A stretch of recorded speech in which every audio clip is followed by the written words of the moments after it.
The day I found the locket was the day my life of 50 years unraveled like a poorly knitted sweater.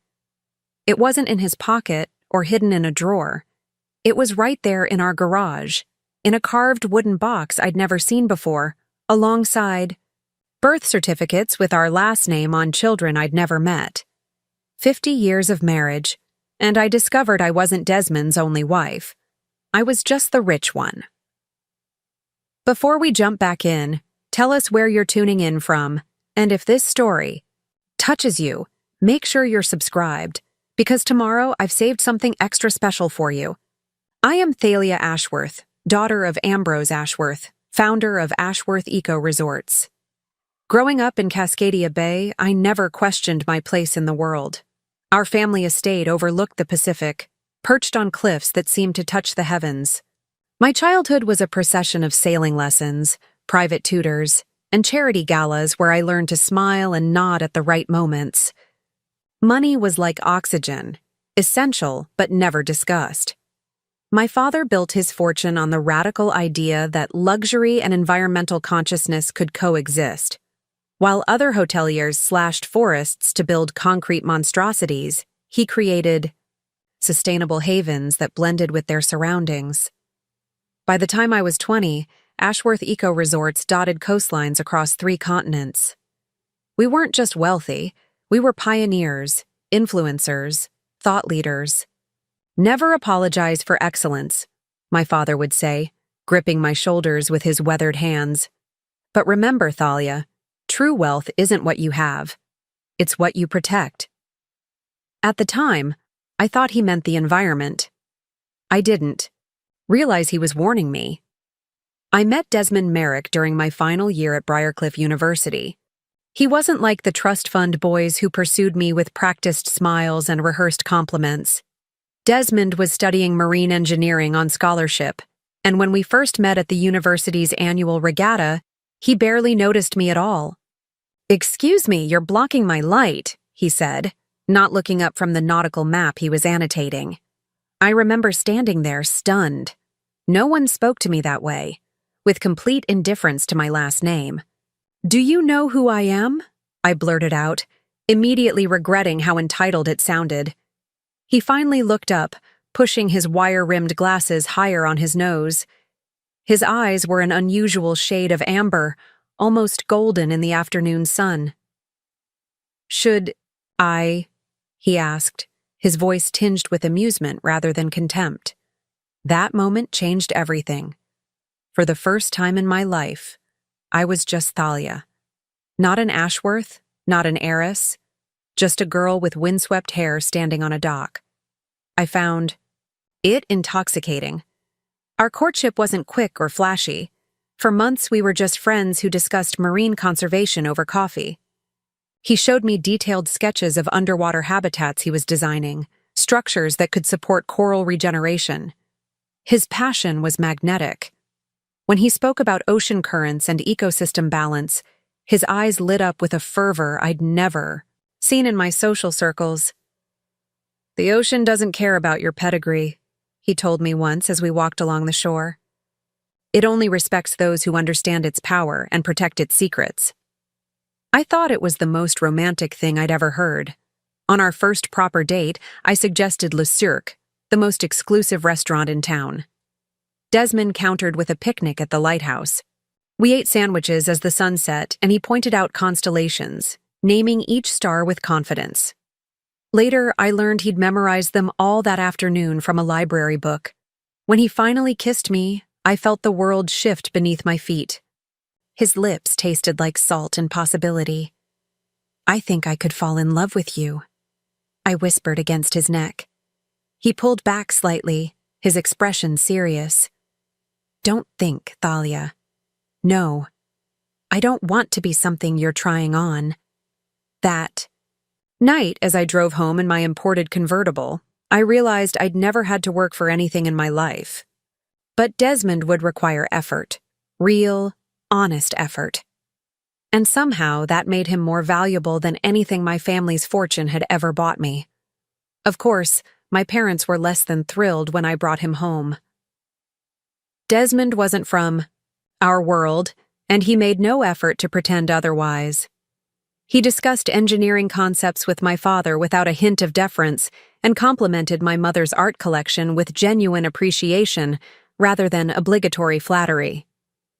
"He's after your money, darling," my mother said later, her voice low as she twisted her diamond bracelet. "Men like that always are." My father was more measured. "If he makes you happy, that's what matters. But get a prenup. Romance doesn't protect assets." I ignored them both.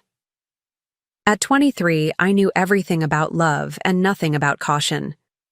We married the following spring in a ceremony that made the society pages despite my desire for simplicity. Desmond looked uncomfortable in his tailored tuxedo but devastatingly handsome. When he spoke his vows, his voice never wavered. I believed every word. "I promise to build a life with you that matters," he said, his eyes locked on mine. "Not because of what you have, but because of who you are." The early years were magical. We bought a Victorian home in Meridian Heights, just close enough to my parents for comfort, but far enough for independence. Desmond's career at Vertex Dynamics flourished. His innovative designs for submarine habitats caught the attention of government agencies and research institutions. I started Lumina Wellness Center, a holistic therapy practice that combined traditional medicine with alternative approaches. "You don't have to work," Desmond reminded me once. "Your trust fund alone could support 10 families." "I want purpose, not just privilege," I replied, and I meant it. The center became my passion, my identity beyond being an Ashworth or Mrs. Merrick. Our greatest shared joy was collecting antique nautical maps and artifacts. We'd spend weekends at estate sales and auctions, Desmond examining the precision of each chart while I gravitated toward the stories behind them. Our home slowly filled with these treasures: framed maps, antique compasses, model ships encased in glass. Each piece represented a journey we'd taken together, a secret only we shared. One night, after hanging a rare 18th century map of the Pacific Northwest, Desmond wrapped his arms around me from behind. "Do you know why I love maps?" he whispered. "Because you're a hopeless navigation nerd?" I teased. He chuckled, his breath warm against my ear. "Because they show all the possible routes but can't tell you which one to take. That choice is still yours." For 50 years, I believed we had chosen the right route together. We never had children, a mutual decision that sometimes ached but felt right for our lifestyle. We traveled extensively, advised my father on expanding the eco-resort business, and became respected fixtures in Cascadia Bay's philanthropic community. Desmond aged well, his dark hair turning a distinguished silver, laugh lines deepening around those remarkable amber eyes. At 73, he still swam every morning, his body lean and strong from decades of discipline. I would watch him from our bedroom window, cutting through the waves with powerful strokes, and marvel that this extraordinary man had chosen me. On our 50th anniversary, we hosted an intimate celebration at the Cerulean Room, the view of the bay at sunset painting everything in shades of gold and blue. Desmond proposed a toast that made even my cynical father dab at his eyes. "To 50 years of discovering the world with you, Thalia," he said, raising his glass. "Every day, every moment, even when the waters were rough, there's nowhere else. I would rather have been than navigating life by your side." 3 weeks after that perfect celebration, I found the box in our garage. I wasn't looking for anything specific that day. Desmond was at a conference in Seattle, his expertise still sought after even as he eased into semi-retirement. I had decided to organize the garage while he was away, a surprise for his return. Behind his workbench, partially concealed by a tarp, stood a small wooden chest I'd never seen before. It wasn't locked. Why would it be? We had no secrets. Or so I thought. Inside lay a collection of items that made no sense in our shared reality. A woman's locket containing a photo of Desmond decades younger, a bundle of letters tied with faded ribbon, and most damning of all, birth certificates for two children, Eliza and Julian Merrick, born in 1985 and 1988 in Serenity Cove, a small town just 3 hours south of Cascadia Bay. My hands trembled as I lifted their photographs. The girl had Desmond's amber eyes. The boy had his distinctive jawline. Preparing and narrating this story took us a lot of time, so if you are enjoying it, subscribe to our channel. It means a lot to us. Now back to the story. There was no mistaking their parentage. I sat there on the cold concrete floor of our garage for hours. The evidence of Desmond's other life spread around me like shipwreck debris. My mind couldn't process what my eyes were seeing. 50 years of marriage, and I had never once suspected that my husband, my devoted, principled Desmond, was living a double life. The Desmond I knew volunteered at the Marine Research Center. He remembered the anniversary of our first date with flowers. He held my hand during my father's heart surgery and never left the hospital for 3 days. How could that man be the same one who had fathered children with another woman? As the shock began to subside, a strange calm settled over me. I carefully replaced everything in the box except for one item, a recent Christmas card showing the children, now adults, with Sao, their own families. On the back was an address in Serenity Cove and a note. "Visit soon, Dad. We miss you." I returned to our bedroom and opened my laptop. With methodical precision, I began to search for information about Serenity Cove and any connection to my husband. It didn't take long to find what I was looking for. Desmond Merrick was listed as a founding donor of the Serenity Cove Marine Institute. His name appeared in local newspaper archives from community events. And there, in a photo from just 2 months ago, was my husband with his arm around a woman at a fundraising gala. The caption read, "Institute founders Desmond and Valencia Merrick celebrate the center's 30th anniversary. Valencia Merrick, a woman who shared my husband's name, a woman who had given birth to his children, a woman who likely believed she was his only wife." I closed the laptop and walked to our bedroom window. The bay stretched out before me, the same view I'd gazed upon for decades. But now everything looked different. The water seemed darker, the horizon less certain.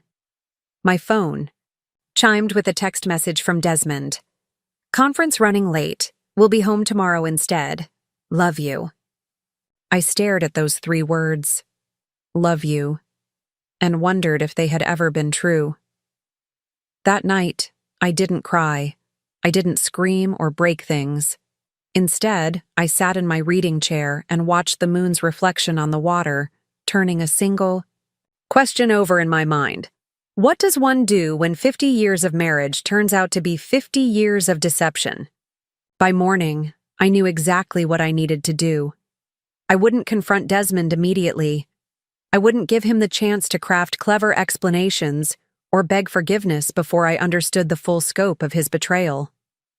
First, I needed to meet the other Mrs. Merrick. I changed into a simple linen dress, applied minimal makeup, and removed my wedding ring for the first time in half a century. The indentation remained, a ghostly circle marking what I had lost. I transferred a significant sum to a personal account Desmond couldn't access, packed an overnight bag, and left a note saying I was visiting a friend from college. The drive to Serenity Cove took just under 3 hours. It was a quaint coastal town, smaller than Cascadia Bay but charming in its own right. The Serenity Cove Marine Institute was easy to find, a modern glass and timber structure extending over the water at the end of the main pier. I parked nearby and watched people coming and going. Researchers in casual clothes, tourists with cameras, school groups led by enthusiastic guides. It was nearly noon when I saw her, Valencia Merrick, walking briskly toward the institute entrance. Even from a distance, I could see she was striking, tall and lean with silver-streaked dark hair pulled back in a practical bun. She moved with purpose, stopping occasionally to greet people with warm familiarity. This was the woman who shared my husband. This was the mother of his children. This was the life he had built parallel to ours. I waited until she entered the building, then followed. The lobby featured impressive aquarium displays and interactive exhibits about marine conservation, exactly the kind of work Desmond was passionate about. A young receptionist smiled as I approached. "Welcome to the Serenity Cove Marine Institute. Are you here for a tour?" "Actually," I said, surprised by the steadiness of my voice, "I was hoping to speak with Valencia Merrick. Is she available?" "Do you have an appointment? Dr. Merrick's schedule is usually quite full." She was Dr. Merrick. Of course. She was. "I'm an old friend," I said, the lie bitter on my tongue. "I was just passing through town and thought I'd surprise her." The receptionist hesitated, then picked up the phone. "I'll see if she has a moment. Your name?" "Thalia," I said, deliberately omitting my last name. "Thalia from Briarcliff University."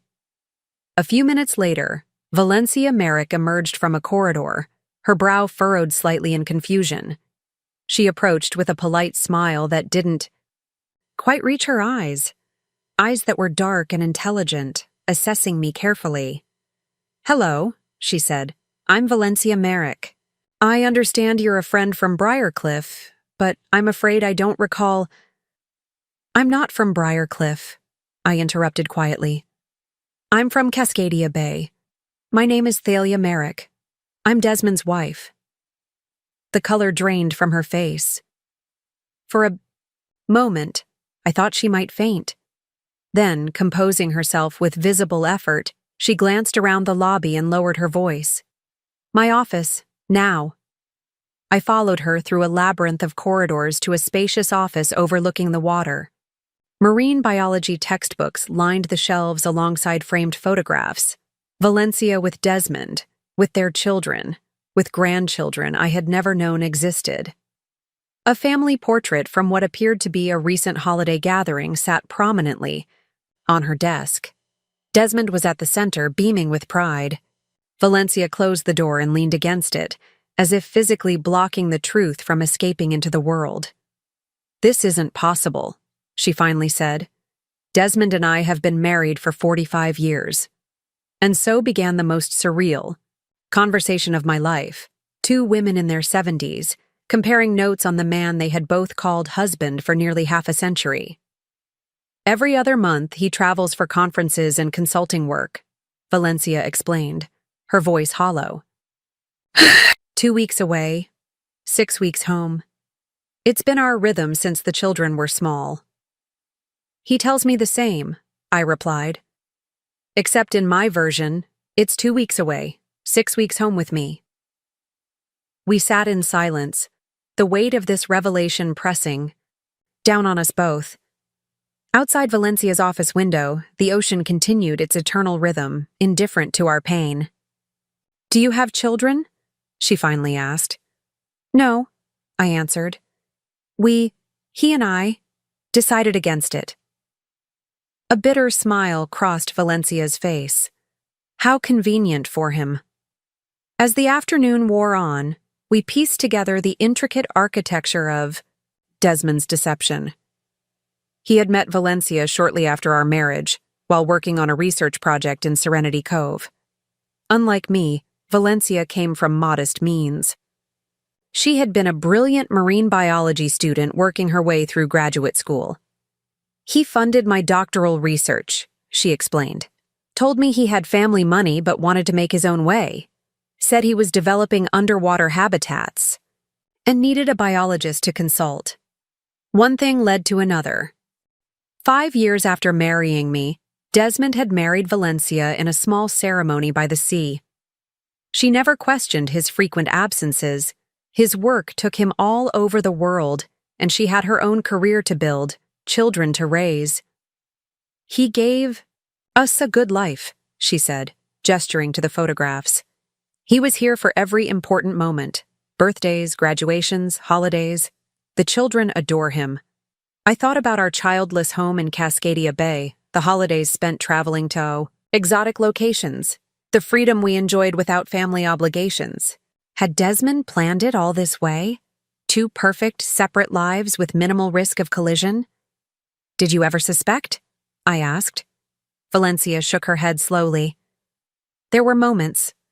Inconsistencies in stories, phone calls he'd take outside. But 50 years ago, there was no social media, no easy way to check on someone. And after a while, you stop questioning. You just trust. Trust. The word hung between us like a bad joke. What will you do now? She asked, her voice small yet determined. I looked at this woman, my rival, my unexpected ally, and felt a strange kinship. We had both been deceived by a master manipulator, a man who had compartmentalized his life, with surgical precision for half a century. I don't know yet, I admitted. But I think we should talk to your children, his children, before we decide anything. Valencia nodded slowly. They're both in town this week. Julian lives here with his family. Eliza is visiting from Portland with her husband. Do they know about me? I asked, dreading the answer. No, she said firmly. They believe their father is exactly who he presented himself to be. Just as I had. As I left the Marine Institute that afternoon, my world had fundamentally changed. The man I had loved for 50 years, the man I thought I knew better than anyone, was a stranger to me. Yet somehow, I felt more clarity than I had in decades. I checked into a small bed and breakfast near the harbor, requesting a room with an ocean view. As the sun set over Serenity Cove, I thought about the extraordinary conversation I'd just had with the other Mrs. Merrick. Tomorrow, we would meet again, this time with Desmond's children present. Their world was about to shatter, too. I picked up my phone and saw 3 missed calls from Desmond and a text. Home now. Where are you? Getting worried. For the first time in our marriage, I didn't respond. Instead, I opened my laptop and began transferring funds, documenting assets, and gathering the financial information I would need in the days ahead. The fortune that Desmond had enjoyed access to for 50 years, my family's fortune, the Ashworth legacy, was about to become the instrument of my response. My father had been right all those years ago. True wealth isn't what you have. It's what you protect. And I was finally ready to protect myself. Valencia and I agreed to meet at her home the following morning. She lived in a modest but beautiful cedar-shingled house overlooking the harbor, with a wraparound porch and wind chimes that sang in the sea breeze. It was exactly the kind of place Desmond had always claimed to admire. Authentic, he called it, not ostentatious like those mansions in Meridian Heights. The irony wasn't lost on me that he had happily resided in one of those ostentatious mansions for half a century, while maintaining this idyllic coastal retreat with his other family. I arrived early, parking my rental car a block away to gather my thoughts. The morning fog was rolling in from the ocean, shrouding the fishing boats in ethereal white. For a moment, I considered driving away, returning to Cascadia Bay, confronting Desmond alone, preserving these strangers from the pain I was about to inflict. But that would be another deception, another manipulation. The truth, however brutal, was the only path forward. Valencia opened the door before I could knock, as if she'd been watching for me. She looked different today, her silver-streaked hair loose around her shoulders, her face bare of makeup, her eyes red-rimmed from what I assumed had been a sleepless night. "They'll be here at 10, she said without preamble. I told them it was important family business. I nodded, following her into a sunlit kitchen that smelled of coffee and cinnamon. Family photos covered the refrigerator, holidays, graduations, fishing trips. Desmond featured prominently in most of them, his arm around Valencia or his children, that familiar smile crinkling his amber eyes, the same smile that greeted me each morning in Cascadia Bay. "Did you tell Desmond where you are?" Valencia asked, pouring coffee into a handmade mug. "No," I replied. "He thinks I'm visiting a college friend." "You?" He believes I'm fully occupied with the Institute's annual fundraising gala. He's not due back here for another week. She passed me the coffee. Sugar? No, thank you. Black is fine. We sat at her kitchen table, two elderly women bound by betrayal, sipping coffee and waiting for the next act in this absurd drama to begin. Outside, a hummingbird darted among the fuchsias hanging from the porch, vibrant, purposeful, free. How will we do this? I asked finally. Valencia brushed a strand of hair from her face, a gesture so weary it made my heart ache despite everything. Directly, without emotion, if possible. She attempted a smile that didn't reach her eyes, though that seems unlikely. At precisely 10 o'clock, the front door opened and voices filled the entryway. Warm, familiar greetings between family members who expected nothing more than an ordinary day. "Mom, we're here." A woman's voice, bright and confident. "In the kitchen," Valencia called back, standing straighter, smoothing her blouse with trembling hands. They entered together, a woman and a man in their late 30s or early 40s, both tall like Desmond, both carrying his features in different ways. The woman, Eliza, I presumed, had his amber eyes and quick smile. The man, Julian, had his strong jawline and thoughtful expression. They noticed me immediately, their faces registering polite curiosity. "Oh, hello," Eliza said, extending her hand. "I'm Eliza Merrick Chen. Are you a colleague of Mom's?" I took her hand, feeling the warmth of her skin against mine, seeing Desmond in the angle of her wrist. "No," I said gently.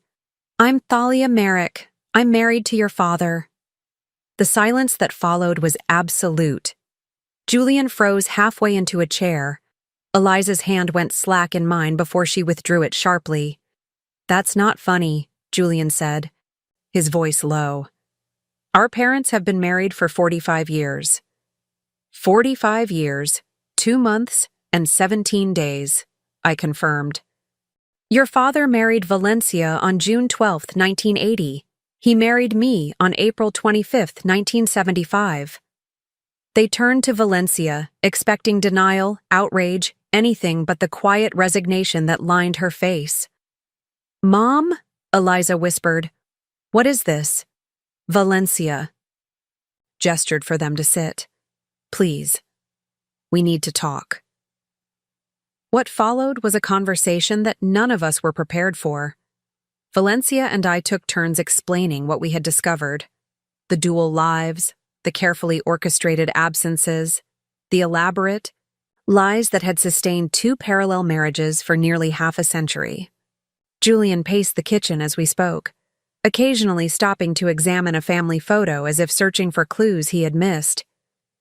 Eliza sat motionless, tears streaming silently down her face. "This can't be real," she kept saying. "Dad wouldn't do this. He couldn't." But he had. And as the morning wore on, the evidence became undeniable. I showed them photographs from my phone. Our home in Cascadia Bay, holiday celebrations, our 50th anniversary party just weeks ago.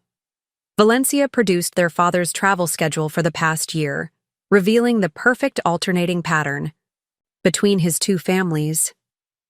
"All those consulting trips," Julian said hollowly, "the conferences, the research expeditions, were mostly real," I acknowledged. Desmond built his career around legitimate travel. He just had 2 homes to return. 2. Eliza looked up suddenly, her expression hardening. "Why are you here? Why tell us this? Why not just confront him and be done with it?" It was a fair question. I had asked myself the same thing during the long night at the bed and breakfast.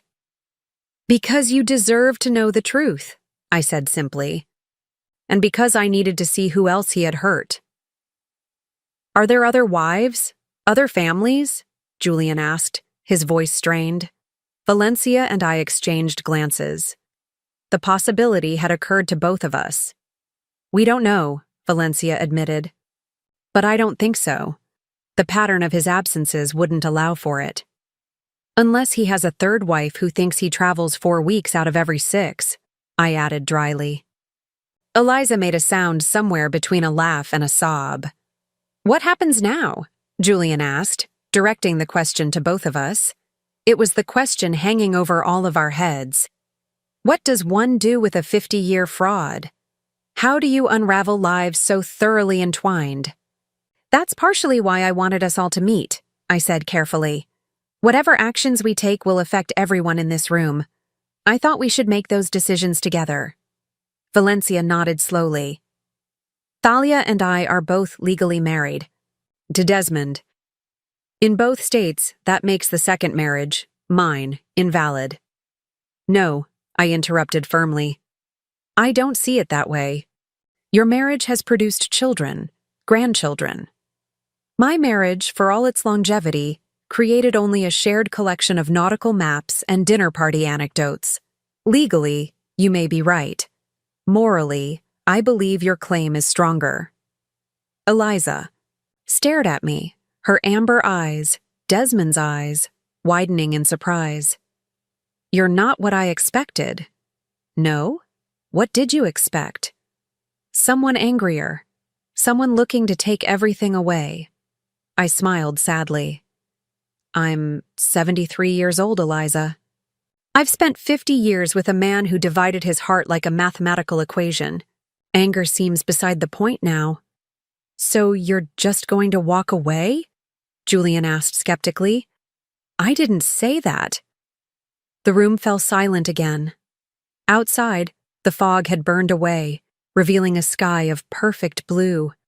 Seagulls wheeled over the harbor, their cries carrying through the open window. I have resources, I said finally, significant ones. The Ashworth family fortune has supported Desmond's comfortable lifestyle for decades. He never had to worry about money because I had more than enough for both of us. Dad always said he came from family money, Julian said slowly. In a manner of speaking, he did. My family's money. So you are rich, Eliza concluded. By any reasonable standard, yes. And your father has benefited from that fact while contributing nothing to the family holdings. Are you implying our father is some kind of gold digger? Julian bristled. No, I replied thoughtfully. I think Desmond genuinely loves both marine conservation and the idea of family. He built a career he's passionate about. He raised children he clearly adores. But he also enjoyed the freedom my wealth provided, the travel, the art, the lifestyle. He found a way to have everything he wanted without making difficult choices. Valencia, who had been quiet during this exchange, finally spoke. Desmond returns to Cascadia Bay tomorrow, correct? I nodded. According to his text messages, yes. And he's not due back here for another week, she continued, which gives us time. Time for what? Eliza asked. Valencia's expression shifted, a steely determination replacing her earlier vulnerability. Time to decide how we're going to handle this. Together. The conversation lasted hours. We moved from the kitchen to the living room as the day progressed, ordering takeout when hunger overcame us, barely tasting the food as we talked. Julian's initial hostility gradually softened. Eliza's tears gave way to thoughtful questions, and slowly, a plan began to take shape. By late afternoon, we had reached a consensus. It wasn't perfect. Nothing about this situation could be. But it felt right, or as right as possible under the circumstances. So we're agreed, Valencia said, looking around at each of us. No one confronts Desmond until we're ready to do it together. We all nodded. And in the meantime, I added, I'll begin the financial arrangements we discussed. Julian leaned forward, elbows on his knees. Are you sure about this, Thalia? You don't even know us. I know enough, I replied. I know. Your father's deception shouldn't define your future. And I know what my conscience requires. As I prepared to leave, Eliza walked me to my car. The late afternoon sun cast long shadows across the street, and in the golden light, her resemblance to Desmond was even more pronounced. "Why didn't you have children?" she asked suddenly. "With Dad, I mean." The question caught me off guard. We decided early on that our lifestyle wasn't conducive to raising a family. We traveled constantly. Both had demanding careers. "Did you want children?" I paused, considering the question honestly. "Sometimes."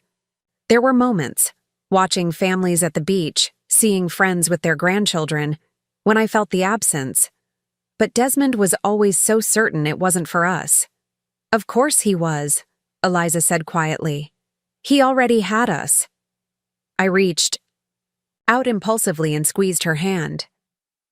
"He was lucky to have you. Whatever else he did wrong, he got that right." She nodded, blinking back tears, and stepped away from the car. I drove back to my bed and breakfast with a clearer sense of purpose than I'd felt in years. That evening, I called my attorney in Cascadia Bay, a woman who had handled the Ashworth family's legal matters for decades. I didn't explain the full situation, that would come later, but I outlined the changes I wanted to make to my estate planning and asked her to prepare the necessary documents. Next, I called my financial advisor and instructed him to liquidate certain investments and prepare for significant transfers. He questioned the sudden changes, as any good advisor would, but I assured him the decisions were carefully considered. Finally, I texted Desmond. "Extended my visit by a few days. Friend is going through a difficult time and needs support. Will explain when I'm home." His response came quickly. "Take all the time you need. Everything okay here. Miss you." I stared at those last two words, "miss you." After 50 years, I could still picture his expression as he typed them, slightly. Furrowed brow, the corner of his mouth lifted in a half-smile. And for the first time, I wondered if he had sent an identical message to Valencia during his absences from Serenity Cove. The thought should have angered me, but instead, I felt an odd detachment, as if I were observing someone else's tragedy. Perhaps that was a mercy of age, the ability to view even personal betrayal with a certain perspective.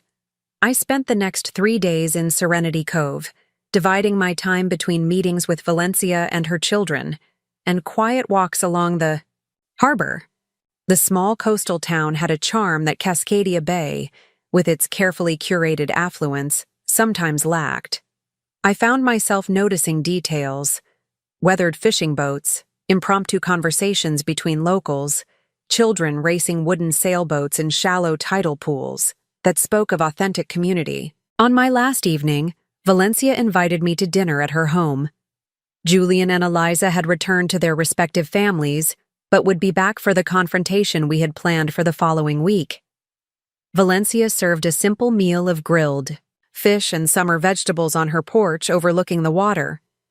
We ate quietly, the clink of silverware and the distant sound of boats in the harbor the only accompaniment to our thoughts. "You know," Valencia said finally, refilling our wine glasses, "in another life, we might have been friends." I considered this. Perhaps, though I suspect we're very different women. Are we? We both built careers in helping professions. Both valued independence. Both fell in love with the same impossible man. I smiled despite myself. "When you put it that way." "Did he make you happy?" she asked, her gaze direct. "Truly?" The question deserved an honest answer. I took my time, sipping the wine, watching the last rays of sunlight shimmer on the water. "Yes," I said finally. Not perfectly, not consistently, but genuinely. There were frustrations, of course, his extended absences, his occasional melancholy when he returned from trips. But when Desmond was present, he was fully present, attentive, engaged, interested in everything about my life and thoughts. "I know exactly what you mean," Valencia said softly. "When he's here, the world seems more vibrant somehow." We fell silent again, two women sharing the strange intimacy of knowing the same man's heart. "Do you hate me?" she asked suddenly. "No," I replied without hesitation. "How could I?" You're as much a victim in this as I am. But I'm the second wife, the other woman. Without knowing it, without choosing it. I shook my head firmly. Desmond is the architect of this deception, not you. Valencia's shoulders relaxed slightly, a tension releasing that I hadn't fully recognized until it was gone. Thank you for that. As the evening deepened into night, we found ourselves sharing stories, not about Desmond, but about our own journeys. Valencia told me about growing up in a fishing family, her determination to become a marine biologist despite limited resources, the grants and scholarships that had funded her education. I spoke of the privileges and constraints of wealth, my efforts to build something meaningful beyond the Ashworth name, my parents' complex legacy. By the time I left, something had shifted between us. Not friendship exactly, but a mutual respect. A recognition of shared strength in the face of shared betrayal. The next morning, I checked out of the bed and breakfast and began the drive back to Cascadia Bay.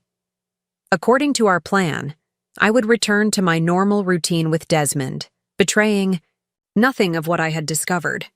Meanwhile, Valencia would prepare for his scheduled arrival the following week, similarly maintaining the facade of normalcy. Julian and Eliza would join us for the confrontation, a unified front of the lives Desmond had compartmentalized for so long. Before that, however, I had arrangements to make, documents to sign, assets to secure. The coastal highway stretched before me, curving alongside cliffs that plunged dramatically to the sea below. I drove with the windows down, letting the salt air fill the car. For the first time in days, I found myself thinking, not about the past 50 years, but about the future. Uncertain, uncharted, but somehow vibrant with possibility. When I arrived home, Desmond was waiting on the porch, a book open on his lap, reading glasses perched on his nose. He looked up as I pulled into the driveway, his face lighting with a smile that had once been the center of my world. "There she is," he called, marking his place in the book and coming to help with my bag. "I was beginning to think you'd forgotten your way home." "Never," I replied, allowing him to embrace me, feeling the familiar contours of his body against mine. How strange that he still felt like home when everything had changed. "How's Patricia?" he asked, referencing the friend I had supposedly been visiting. I manufactured a detailed account of my fictional friend's marital troubles as we entered the house, mentally noting each lie as it left my lips. Had this been how it felt for Desmond all these years? This constant internal editing? This careful construction of plausible narrative? "Poor thing," Desmond said, seeming genuinely sympathetic to my invented scenario. "Some people just aren't cut out for the long haul of marriage." I nearly laughed at the irony, but managed to nod solemnly instead. "Tea?" he offered, heading toward the kitchen. "Please," I replied. And then, because I couldn't resist, I drove through the most charming little town on my way back, Serenity Cove. Have you ever been? If I hadn't been watching for it, I might have missed the infinitesimal pause in his movements, the slight stiffening of his shoulders before he reached for the kettle. Serenity Cove?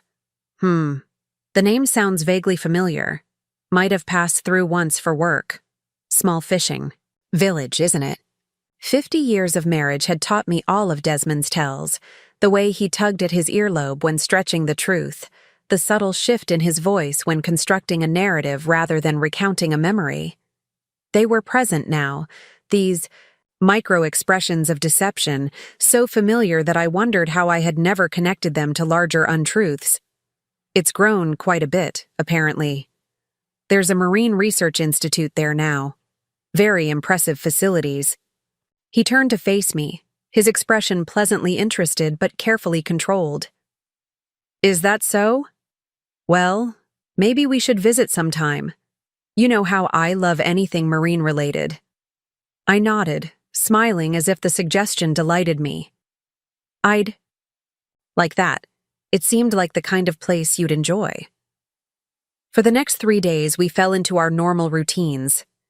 Desmond worked in his home office, consulted with colleagues via video conference, and joined me for meals where we discussed current events, books we were reading, plans for the garden. I attended board meetings for the family foundation, visited my wellness center, and had lunch with friends who noticed nothing amiss in my demeanor. At night, I lay beside the man I had married, listening to his steady breathing, wondering if he dreamed of his other home, his other wife, his children, and grandchildren. The intimacy we had shared for 50 years, physical, emotional, intellectual, now felt like a performance, a carefully choreographed dance where only one partner knew the true music. On the morning of the fourth day, I received a text from Valencia. He's booked his usual flight for next Tuesday. Everything proceeding as planned. I deleted the message immediately and continued preparing breakfast. Desmond entered the kitchen, his hair still damp from the shower, and wrapped his arms around me from behind, a gesture he had performed thousands of times throughout our marriage. "What would you think about a trip?" he murmured against my neck. "Maybe the Greek islands? We haven't been back since our 40th anniversary."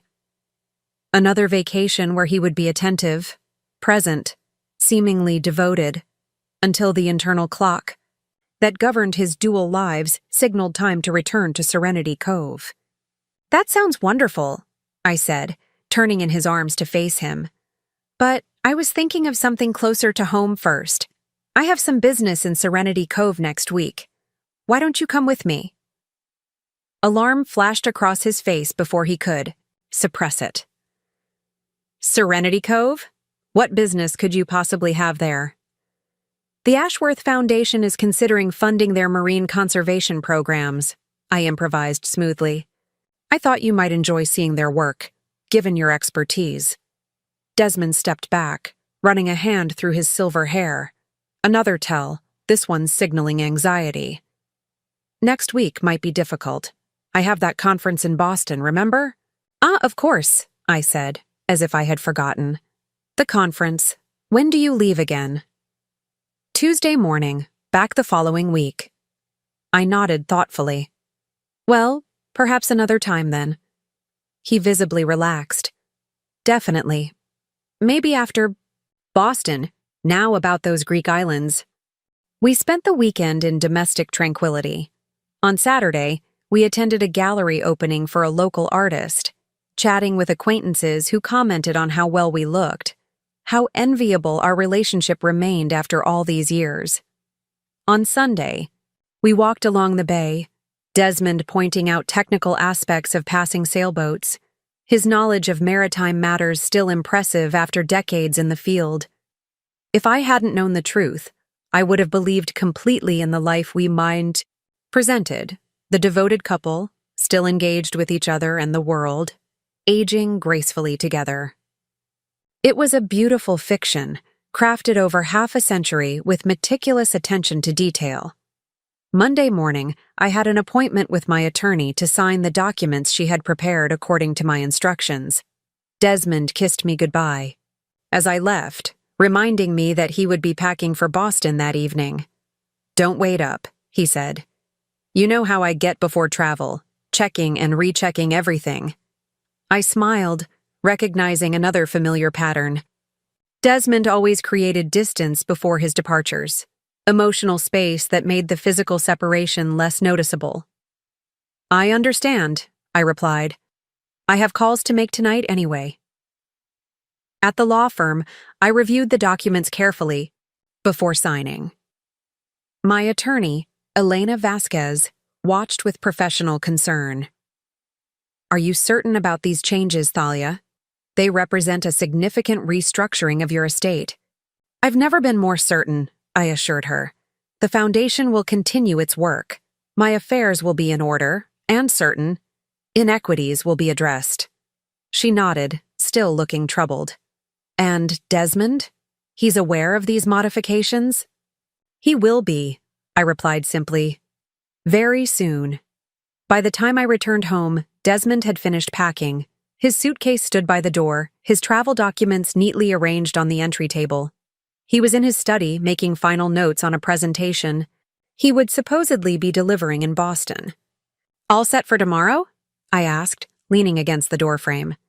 He looked up with a distracted smile. "Just about. Early flight, so I'll need to leave by 6. Would you like me to drive you to the airport?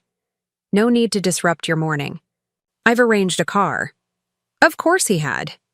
Desmond always drove himself to the airport for his fictitious conferences.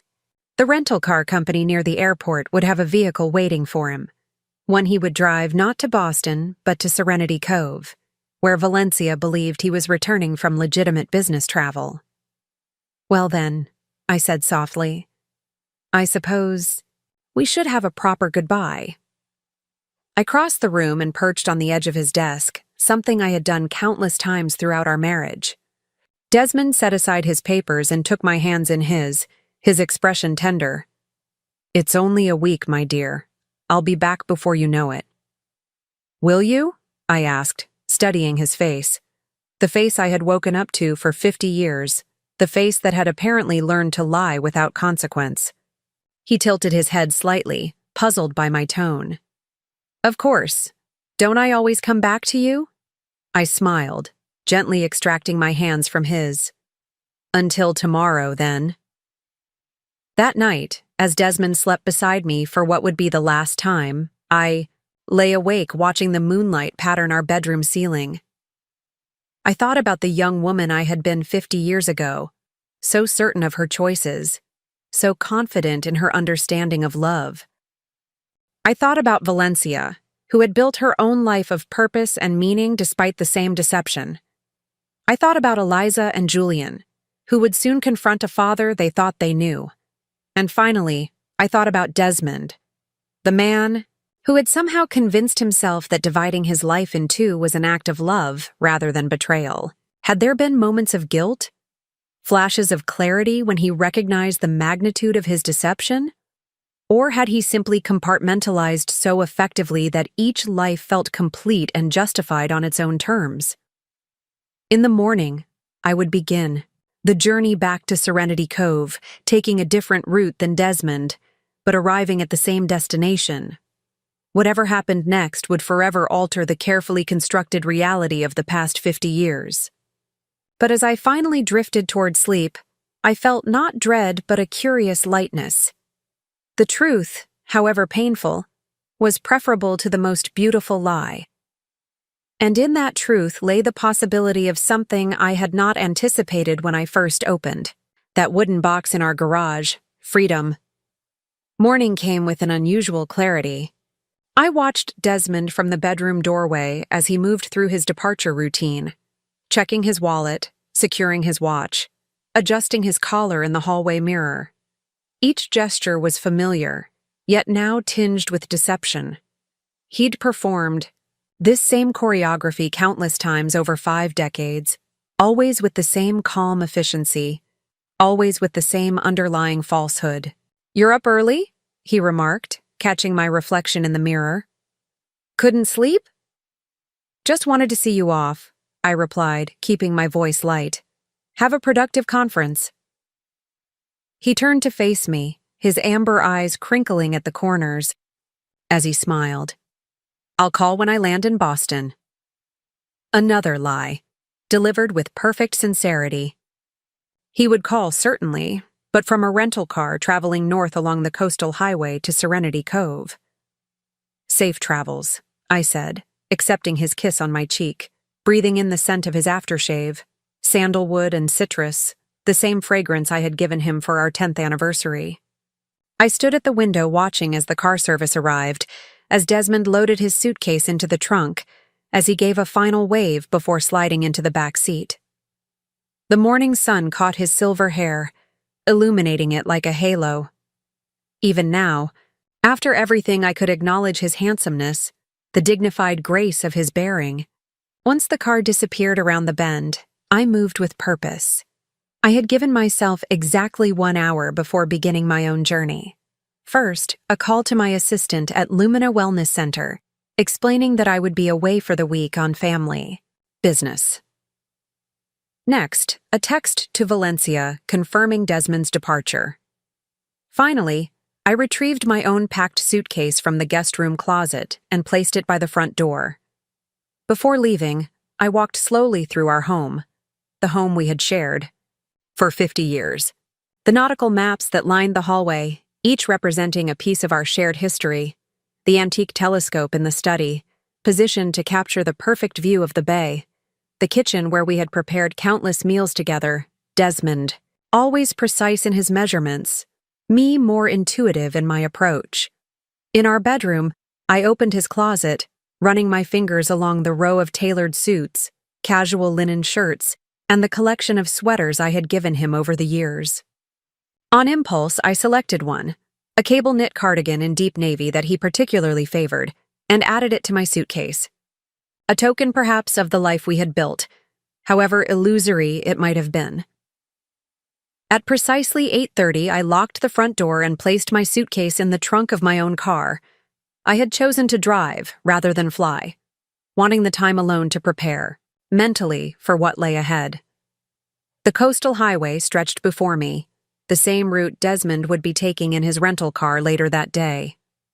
Would we pass each other on the road? The thought produced an odd flutter in my chest. Not anxiety exactly, but a heightened awareness of the surreal situation.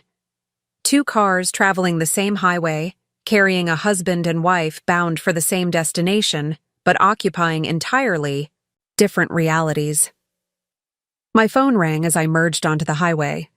Valencia's name appeared on the car's display screen. "Good morning," I answered, engaging the hands-free system. "I've just left Cascadia Bay." "He called 10 minutes ago," Valencia replied without preamble. "Said his flight was boarding and he'd see me tomorrow evening." "Right on schedule," I noted. "He told me the same, except substitute conference for you and next week for tomorrow evening." A heavy silence filled the line before Valencia spoke again. "Are you certain about going through with this? It's not too late to change course." The question gave me pause. Was I certain? The careful planning of the past week had provided a buffer against the emotional reality of what we were about to do. Now, alone on the highway with miles of reflection ahead, doubt crept in at the edges of my resolve. "I'm certain that I can't continue living a lie," I said finally. "Beyond that, I'm improvising like the rest of us." "Julian and Eliza arrived last night," Valencia said after a moment. "They've been going through old photo albums. It's difficult." I could imagine the scene, grown children revisiting their history through a new, tainted lens, questioning every memory, every story, every absence. How are they holding up? As well as can be expected. Julian is angry. Eliza keeps asking questions I can't answer. "We'll have answers soon enough," I said, more confidently than I felt. Or at least confrontations. "Yes," Valencia agreed softly. "I've arranged everything as we discussed. The conference room at the Institute is reserved for tomorrow afternoon. Private entrance, no interruptions." "Perfect. I should arrive by late afternoon today. I'll check into the Harbor View Inn as planned." "Thalia," Valencia said suddenly, her voice dropping to a near whisper. "What if he doesn't show?" The question hung between us, acknowledging a possibility we hadn't fully addressed. What if Desmond sensed the trap and simply disappeared? What if he abandoned both lives rather than face the consequences of his deception? "He'll show," I replied, surprised by my own certainty. Desmond may be many things, but he's not a coward. And besides, he believes his secret is still perfectly intact. After ending the call, I settled into the rhythm of the drive. The highway hugged the coastline, revealing spectacular vistas around each bend, towering cliffs, pristine beaches, the endless expanse of the Pacific. Under different circumstances, I might have stopped to admire the view, perhaps even called Desmond to describe a particularly beautiful stretch of shoreline. How many moments like that had we shared over the years? How many sunset walks along the beach? How many impromptu picnics on coastal overlooks? How many storms watched from the shelter of a seaside cafe? Had those experiences been genuine, or merely performances in the elaborate theater of our marriage? The question haunted me for miles, until I gradually realized I was approaching it all wrong. The experiences themselves had been real. The sunsets, the waves, the shared meals and conversations. What was false was the context, the assumption of exclusivity and honesty that should have framed those moments. By early afternoon, I was nearing Serenity Cove. I stopped at a roadside diner for a late lunch, watching fishing boats on the horizon as I absently stirred my coffee. The waitress, a woman perhaps in her 60s, chatted amiably as she refilled my cup. "Just passing? Through or staying a while?" she asked. "A few days," I replied. "I'm meeting family." "First time in Serenity Cove?" I hesitated, strangely reluctant to lie even to this stranger. "Second visit, actually. I was here briefly last week." She nodded approvingly. "People tend to come back. There's something about this place that gets under your skin." She gestured toward the window and the harbor beyond. "Not fancy like some coastal towns, but real, you know?" I did know. In just my brief time there, I had sensed the authenticity Valencia had. Described, a community built around something more substantial than property values and social positioning. "Are you from here originally?" I asked. "Born and raised," she confirmed. "Left for about 10 years in my 20s. Thought I wanted something bigger, more exciting. Came back when I realized what I was missing." "And what was that?" She considered the question seriously, tucking a strand of gray hair behind her ear. "Rootedness, I guess. A place where your history walks alongside you every day." She smiled suddenly, gesturing toward an elderly man entering the diner. "Like Earl there. He taught me to sail when I was 8 years old. Now I'm teaching his granddaughter." That kind of continuity matters. As I continued my drive into town, her words lingered with me. Rootedness, continuity. I had those things in Cascadia Bay, certainly. The Ashworth name opened doors, guaranteed recognition, ensured a certain kind of belonging. But it wasn't the same as what the waitress had described, that organic interweaving of lives across generations. Had Desmond been seeking that when he created his second family? The thought was uncomfortable, but not entirely implausible. Our decision not to have children had been mutual. Yet looking back, I wondered if Desmond had acquiesced rather than truly agreed. Perhaps the life he built in Serenity Cove, with children, grandchildren, community connections, represented desires he had suppressed in our marriage. The rationalization didn't excuse his deception, of course. Nothing could justify 50 years of elaborate lies. But understanding his motivations might help me navigate the confrontation that lay ahead. The Harborview Inn was exactly as Valencia had described it, a refurbished Victorian building overlooking the marina, its blue-gray clapboard exterior weathered by sea air but meticulously maintained. Inside, a cozy lobby featured maritime artifacts and comfortable seating arranged to maximize the harbor view. I checked in under my own name, declining the young receptionist's offer of assistance with my luggage. My room on the 3rd floor provided a panoramic view of the harbor, fishing boats returning with the day's catch, seagulls wheeling above the docks, and in the distance, the glass and timber structure of the Serenity Cove Marine Institute where tomorrow's confrontation would occur. After unpacking, I sent a brief text to Valencia confirming my arrival. Her response came quickly. "Dinner at my house? 7 p.m.? Just us." I accepted the invitation, both curious and apprehensive about another evening with the woman who shared my husband. Despite the circumstances, I had come to appreciate Valencia's directness, her emotional honesty, her refusal to play the victim despite every justification for doing so. As I freshened up for dinner, my phone chimed with an incoming call. Desmond's name flashed on the screen, sending an unexpected jolt through me. For a moment I considered not answering, but that would only raise suspicions. Hello, I said, working to keep my voice casual. Just landed in Boston, came his familiar voice. Warm and intimate as ever. Thought I'd check in before heading to the hotel. Another lie, seamlessly delivered. He hadn't landed in Boston. He was likely still driving north, perhaps only an hour or two away from Serenity Cove. How was the flight? I asked, playing my part in this final act of our deception. Smooth enough, a bit of turbulence over the Midwest, but nothing serious. There had been no flight, no turbulence, no Midwest crossing, just a man in a rental car fabricating details with practiced ease. Well, I'm glad you arrived safely, I said, the irony of my words not lost on me. Have a good evening. You, too, love. What are your plans tonight? For a fleeting moment, I was tempted to tell him the truth. I'm having dinner with your other wife to finalize plans for your downfall. Instead, I manufactured a plausible evening of solitude. Just a quiet night in. Might finish that novel I've been reading. Perfect. Get some rest. I'll call again tomorrow. After we hung up, I sat on the edge of the bed, phone still in hand, a strange numbness spreading through me.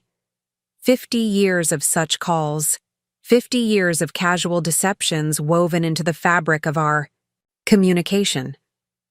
How had I never sensed the falseness? Had I been willfully blind, or simply trusting of a man who had perfected the art of duplicity? At precisely 7, I arrived at Valencia's cedar-shingled house. The evening was mild, a gentle breeze carrying the scent of salt and flowering jasmine. Valencia opened the door, wearing a simple linen dress, her silver-streaked hair pulled back, in a loose bun. Casual yet elegant in a way that suited her natural dignity. "Welcome back," she said, gesturing me inside. "I've opened a bottle of wine if you'd like some." "That would be lovely, thank you."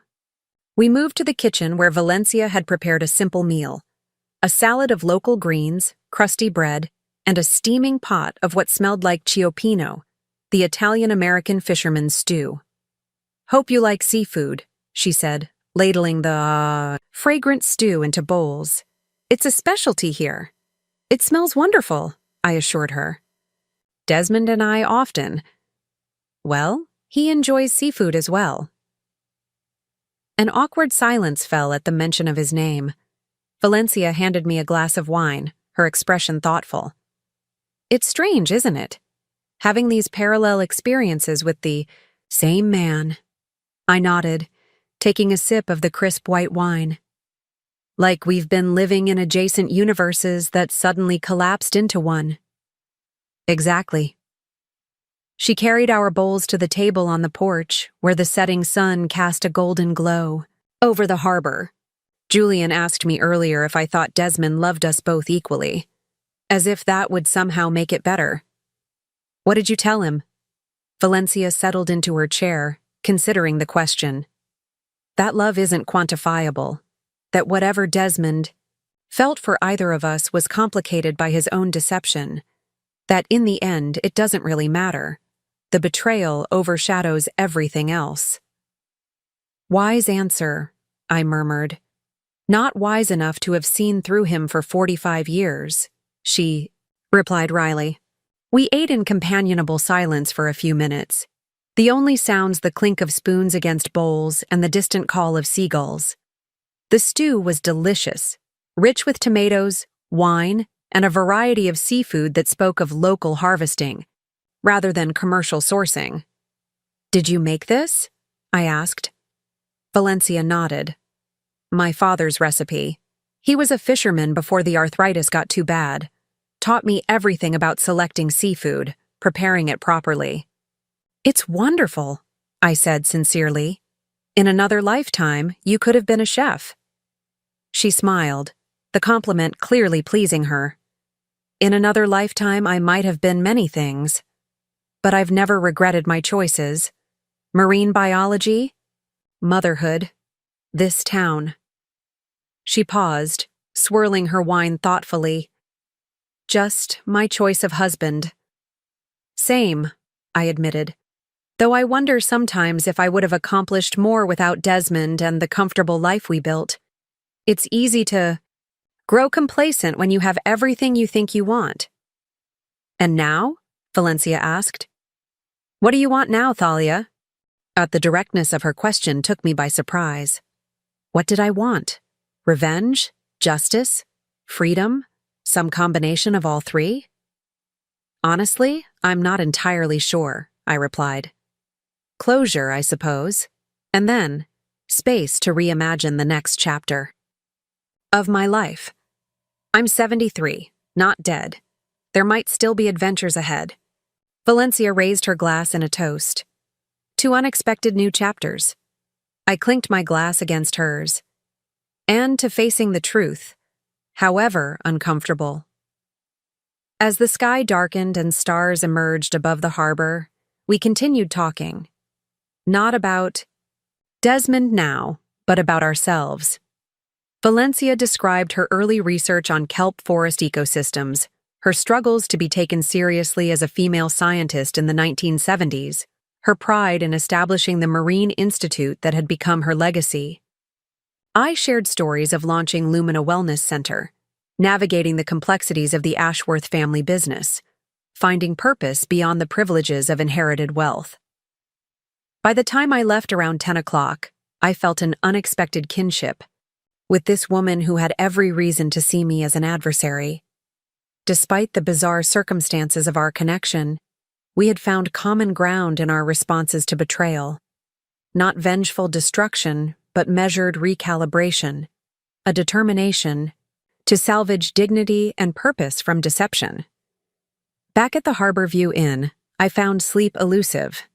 Tomorrow, Desmond would arrive in Serenity Cove, expecting to step seamlessly into his alternate life as he had done for decades. Instead, he would face the collapse of both carefully constructed worlds. What would that moment be like? How would he explain the inexplicable? What would remain when the elaborate architecture of his dual existence came crashing down? Morning brought no answers, only a heightened anticipation that made ordinary activities, showering, dressing, ordering breakfast, feel surreal in their normalcy. I chose my clothing carefully. A simple but elegant navy dress, minimal jewelry, comfortable shoes. This wasn't a day for statements or distractions. At 11 hours, my phone chimed with a text from Desmond. Busy morning of sessions. Thinking of you. Hope your day is pleasant. Busy fabricating more lies, I thought, but responded with equal falseness. Enjoy the conference. All quiet here. Just after noon, Valencia texted. He called. Arriving around 3 p.m. Meeting set for 4 p.m. at the Institute. Julian and Eliza will meet us there. This was it. The convergence point of 50 years of deception. The moment when parallel lives would collide. I replied with simple confirmation. I'll be there.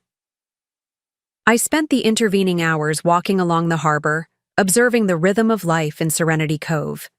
Fishermen unloading their catch, shopkeepers arranging displays, children feeding gulls.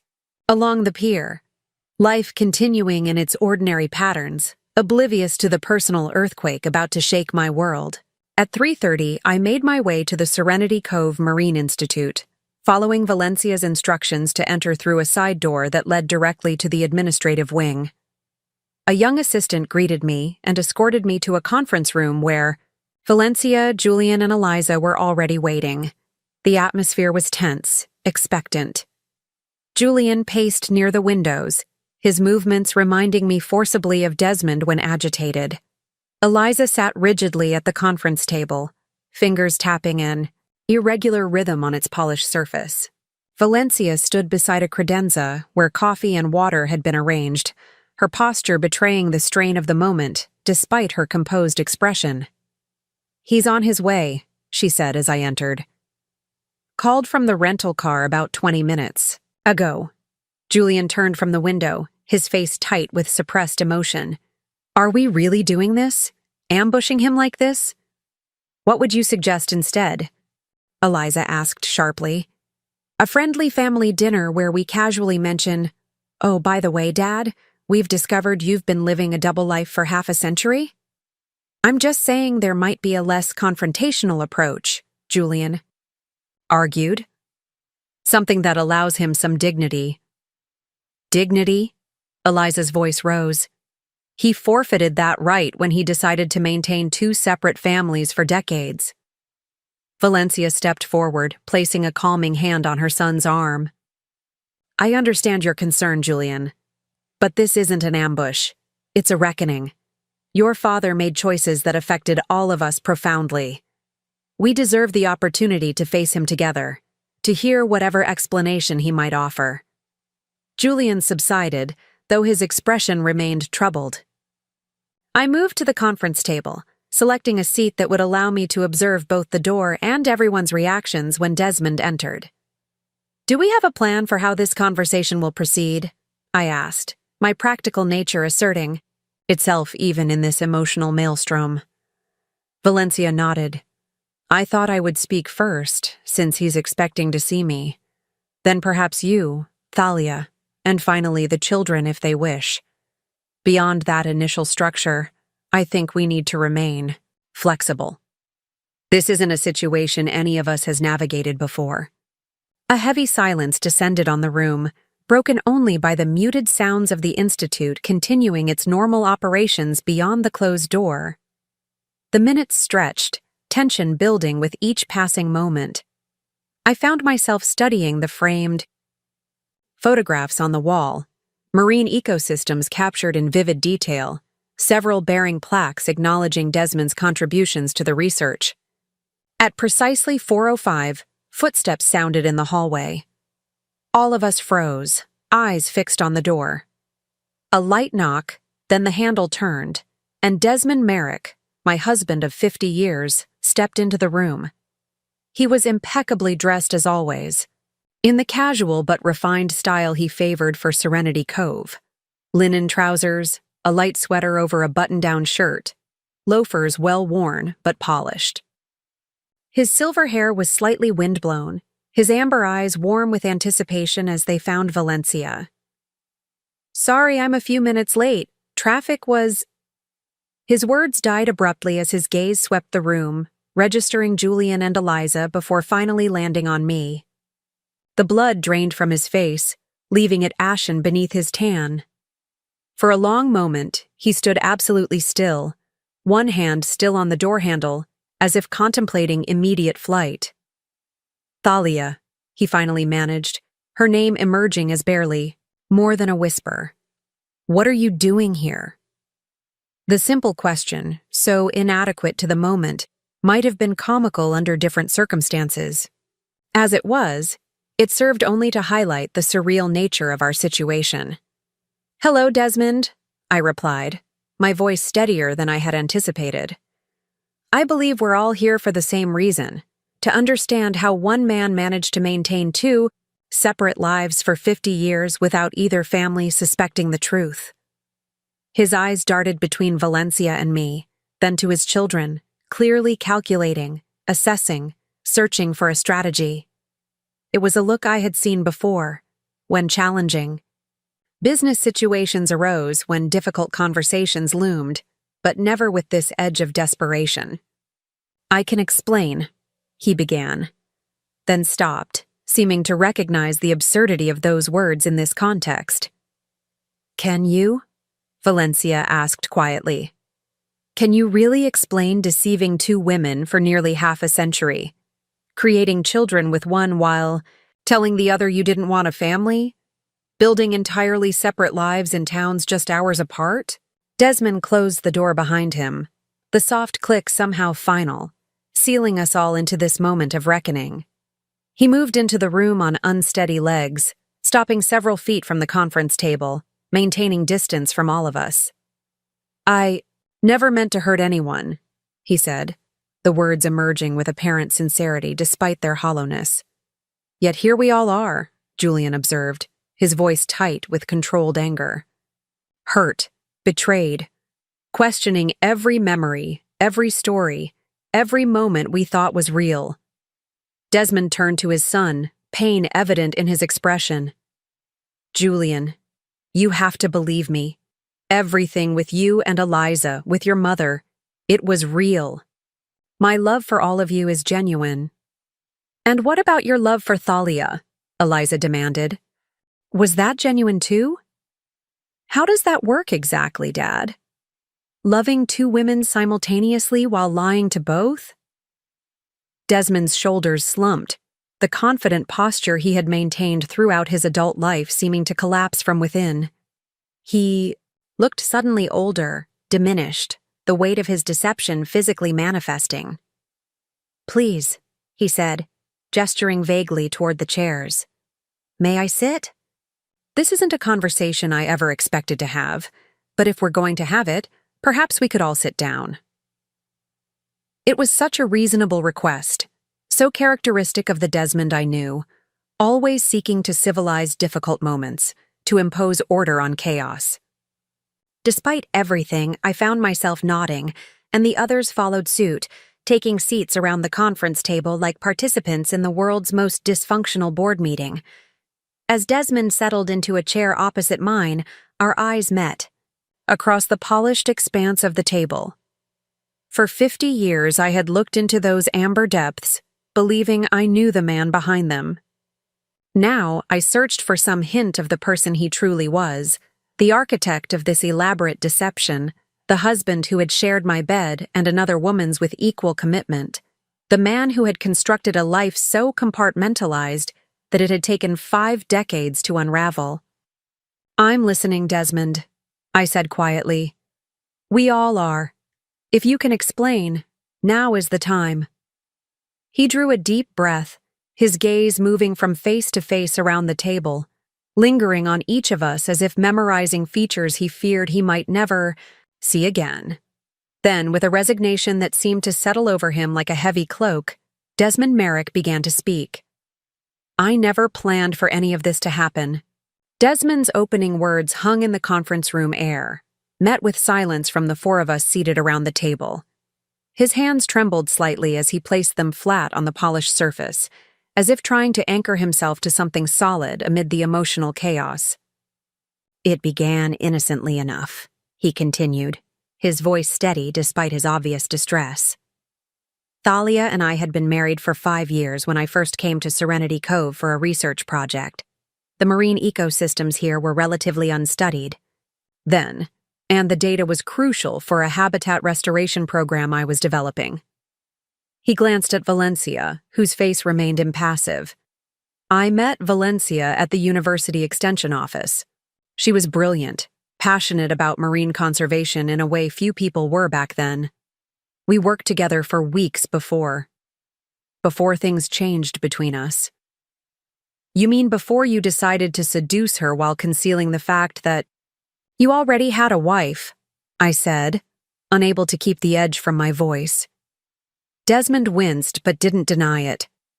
I told myself it was just a temporary connection, something that would end when the project concluded. But then you found out I was pregnant, Valencia finished for him, her tone clinical, detached. Julian shifted uncomfortably in his chair. Eliza's knuckles whitened as she gripped the armrests.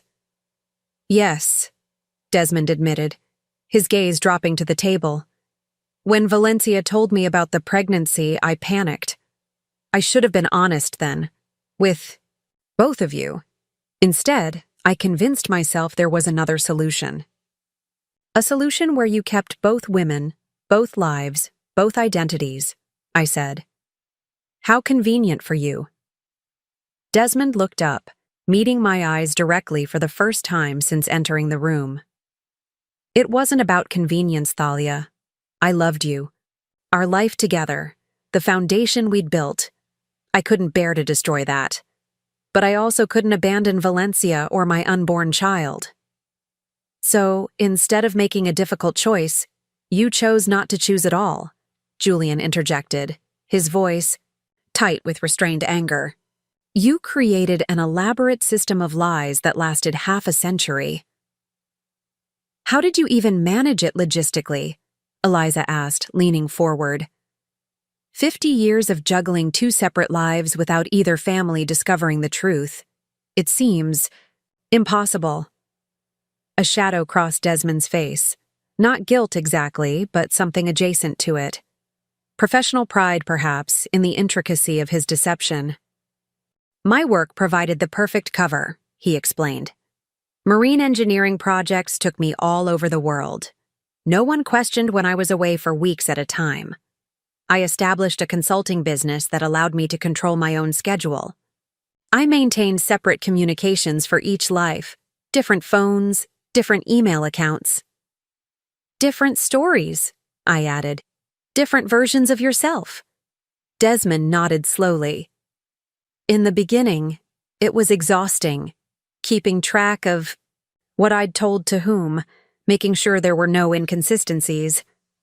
But over time, it became routine. The transitions grew seamless. I could step from one life into the other without conscious thought. His casual description of this psychological compartmentalization sent a chill through me. Who was this man I had spent half a century with? This stranger who could divide himself so completely? What about finances? Valencia asked. You supported 2 households, helped put our children through college. Desmond glanced at me, then quickly away. Thalia's family wealth made that possible. The Ashworth fortune meant money was never an issue in our household. I could divert significant portions of my income to Serenity Cove without raising suspicions. So you used my family's money to fund your second family, I said flatly. My father was right about you, after all. Confusion flashed across Valencia's face. What do you mean?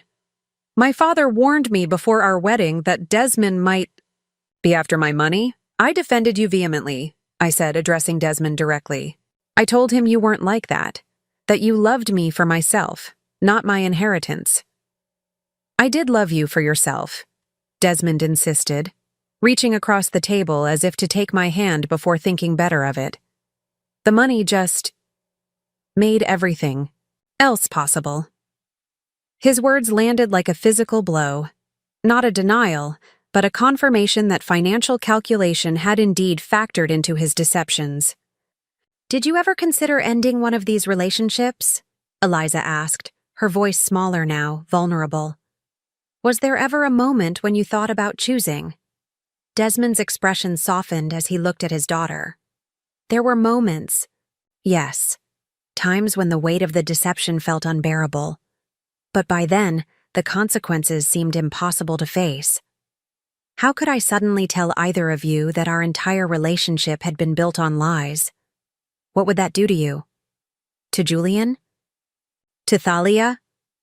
So you continued the charade indefinitely, Julian concluded, planning to take this secret to your grave. I suppose I was, Desmond admitted. It wasn't courage that kept me going, it was cowardice. The fear of losing everyone I loved. A heavy silence followed this confession. Outside the conference room windows, the late afternoon sun cast long shadows across the institute grounds, marking the passage of time as we sat suspended in this moment of reckoning. How did you discover the truth? Desmond finally asked, looking between Valencia and me. I exchanged glances with Valencia, who nodded slightly, giving me permission to explain. I found a wooden box in our garage, I said. It contained photographs, letters, birth certificates, everything you had carefully hidden for decades. Desmond closed his eyes briefly, his expression pained. The anniversary box. I usually keep it in a storage unit, but with our 50th celebration, I wanted to add some mementos. I must have forgotten to return it. One small mistake after 50 years of perfect deception, I observed.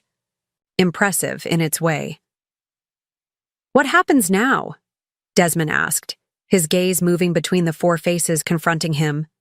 It was the question we had all been building toward, the future that none of us had fully imagined despite our planning. What did happen after a 50-year fraud was exposed? How did we move forward from such a fundamental betrayal? Valencia straightened in her chair, reclaiming the authority she held as director of the institute. Now, Desmond, you listen. You've had 50 years to speak, to shape our realities according to your deceptions. Now it's our turn. She turned to me, an unspoken question in her eyes. We had discussed this moment, preparing for it meticulously, but the final decision remained mine. I nodded once, firmly. Thalia has something to show you, Valencia said.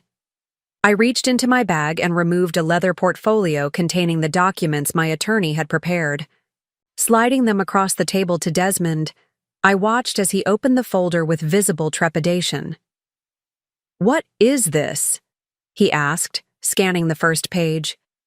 "That is a complete accounting of your financial relationship with the Ashworth family holdings," I explained calmly. "As you can see, over the course of our 50-year marriage, you have benefited substantially from my family's wealth while contributing nothing to the principal. The house in Cascadia Bay, the investment accounts, the art collection, all of these assets remain solely in my name, protected by the prenuptial agreement you signed in 1975. Desmond nodded slowly, unsurprised. "I never disputed this. The Ashworth fortune was always yours, Thalia. I never claimed otherwise." "No, but you used it," I replied. "You leveraged my wealth to create a life of comfort and prestige. You used it to fund your consulting business, which in turn allowed you to support your second family.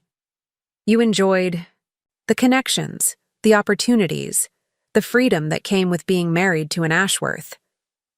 He didn't deny it, simply turning to the next document in the folder.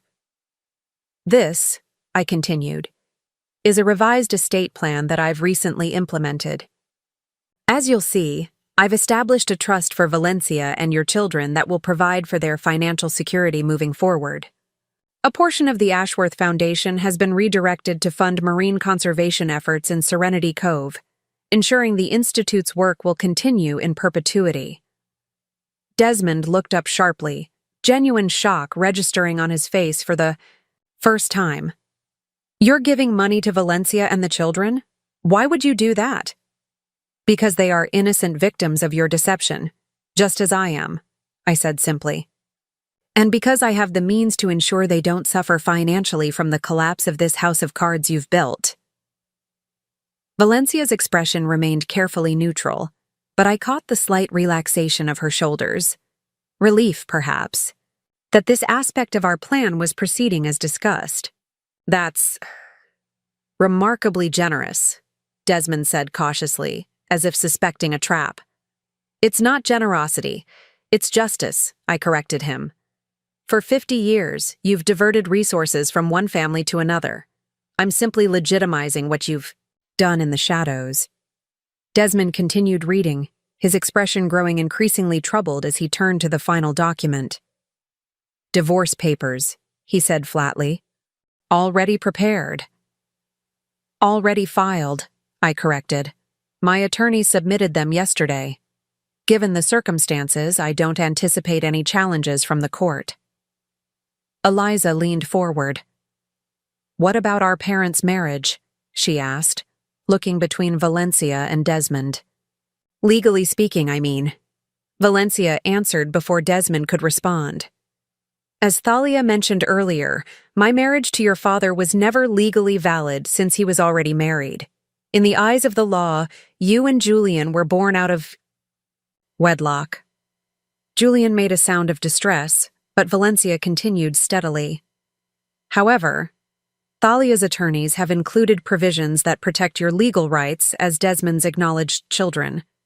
Your inheritance from him will be secure, regardless of the status of any marriage."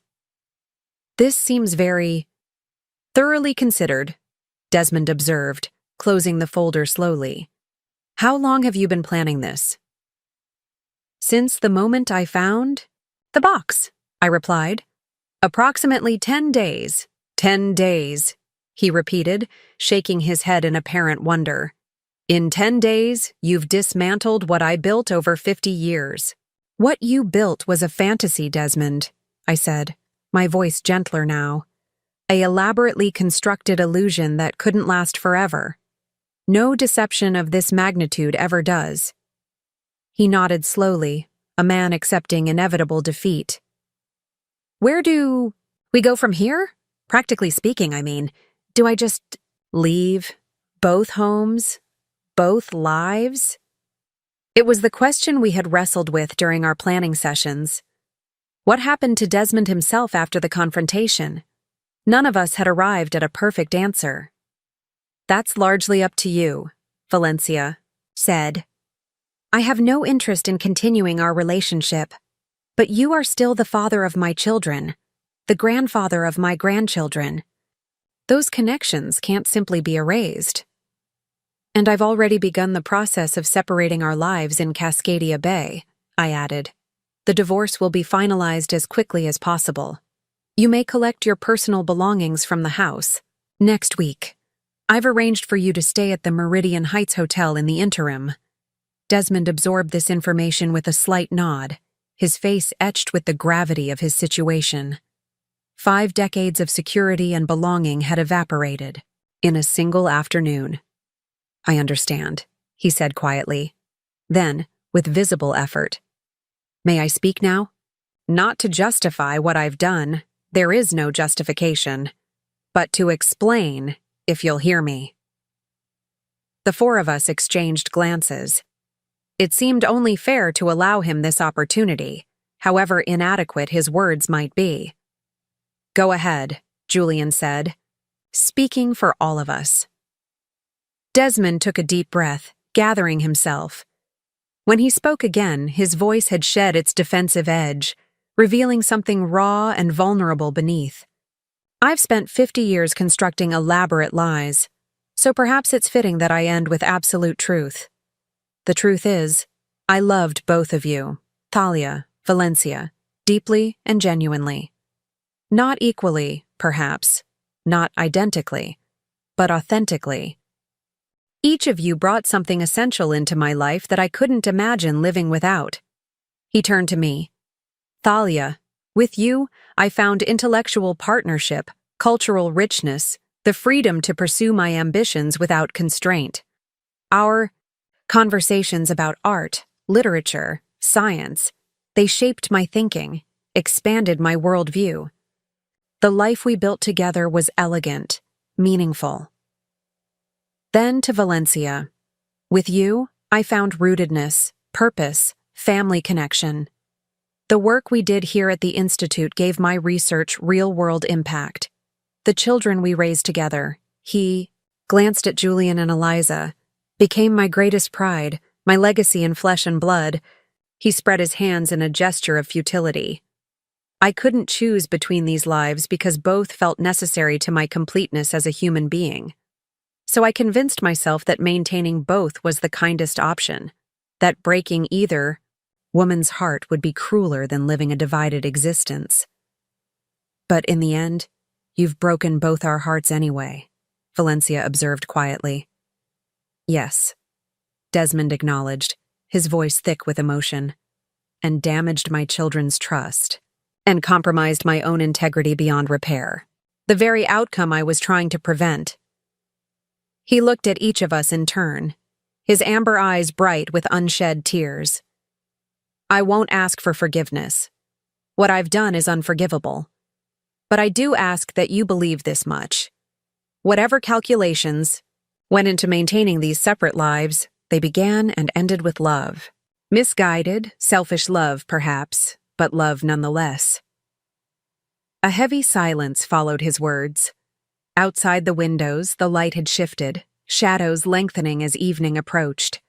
In the harbor beyond, fishing boats returned from their day at sea, navigation lights blinking on against the darkening sky. I believe you, I said finally, surprising myself with the admission. I believe you loved us both, in your way. I even believe you thought you were sparing us pain. But love without honesty isn't love at all, Desmond. It's just another form of control. Julian stood abruptly, pushing back his chair with more force than necessary. I need air, he announced, moving toward the door without waiting for a response. Eliza hesitated, then followed her brother, pausing briefly beside Desmond's chair. She placed a hand on his shoulder, not in forgiveness exactly, but in acknowledgement of the complex bonds that remained despite his betrayal. "We'll talk more later, Dad," she said quietly before exiting the room. With the children gone, an intimate triangle remained: husband, wife, and wife, bound together by 50 years of shared and separate histories. "What will you do now?" Valencia asked Desmond, her tone more clinical than concerned. "Where will you go?" He ran a hand through his silver hair, a gesture so familiar it made my heart ache despite everything. "I haven't thought that far ahead. Find an apartment, I suppose. Try to salvage whatever professional relationships survive this revelation." "Your research is valuable," Valencia acknowledged. "The Institute would continue collaborating with you in a strictly professional capacity, if that's something you want." Desmond nodded gratefully. "I'd like that. And Thalia." He turned to me. "The nautical map collection. It's as much yours as mine. I wouldn't presume to claim any of it." "Take the ones that matter most to you," I replied. "Some memories are worth preserving, even if the context has changed." A strange calm had settled over me.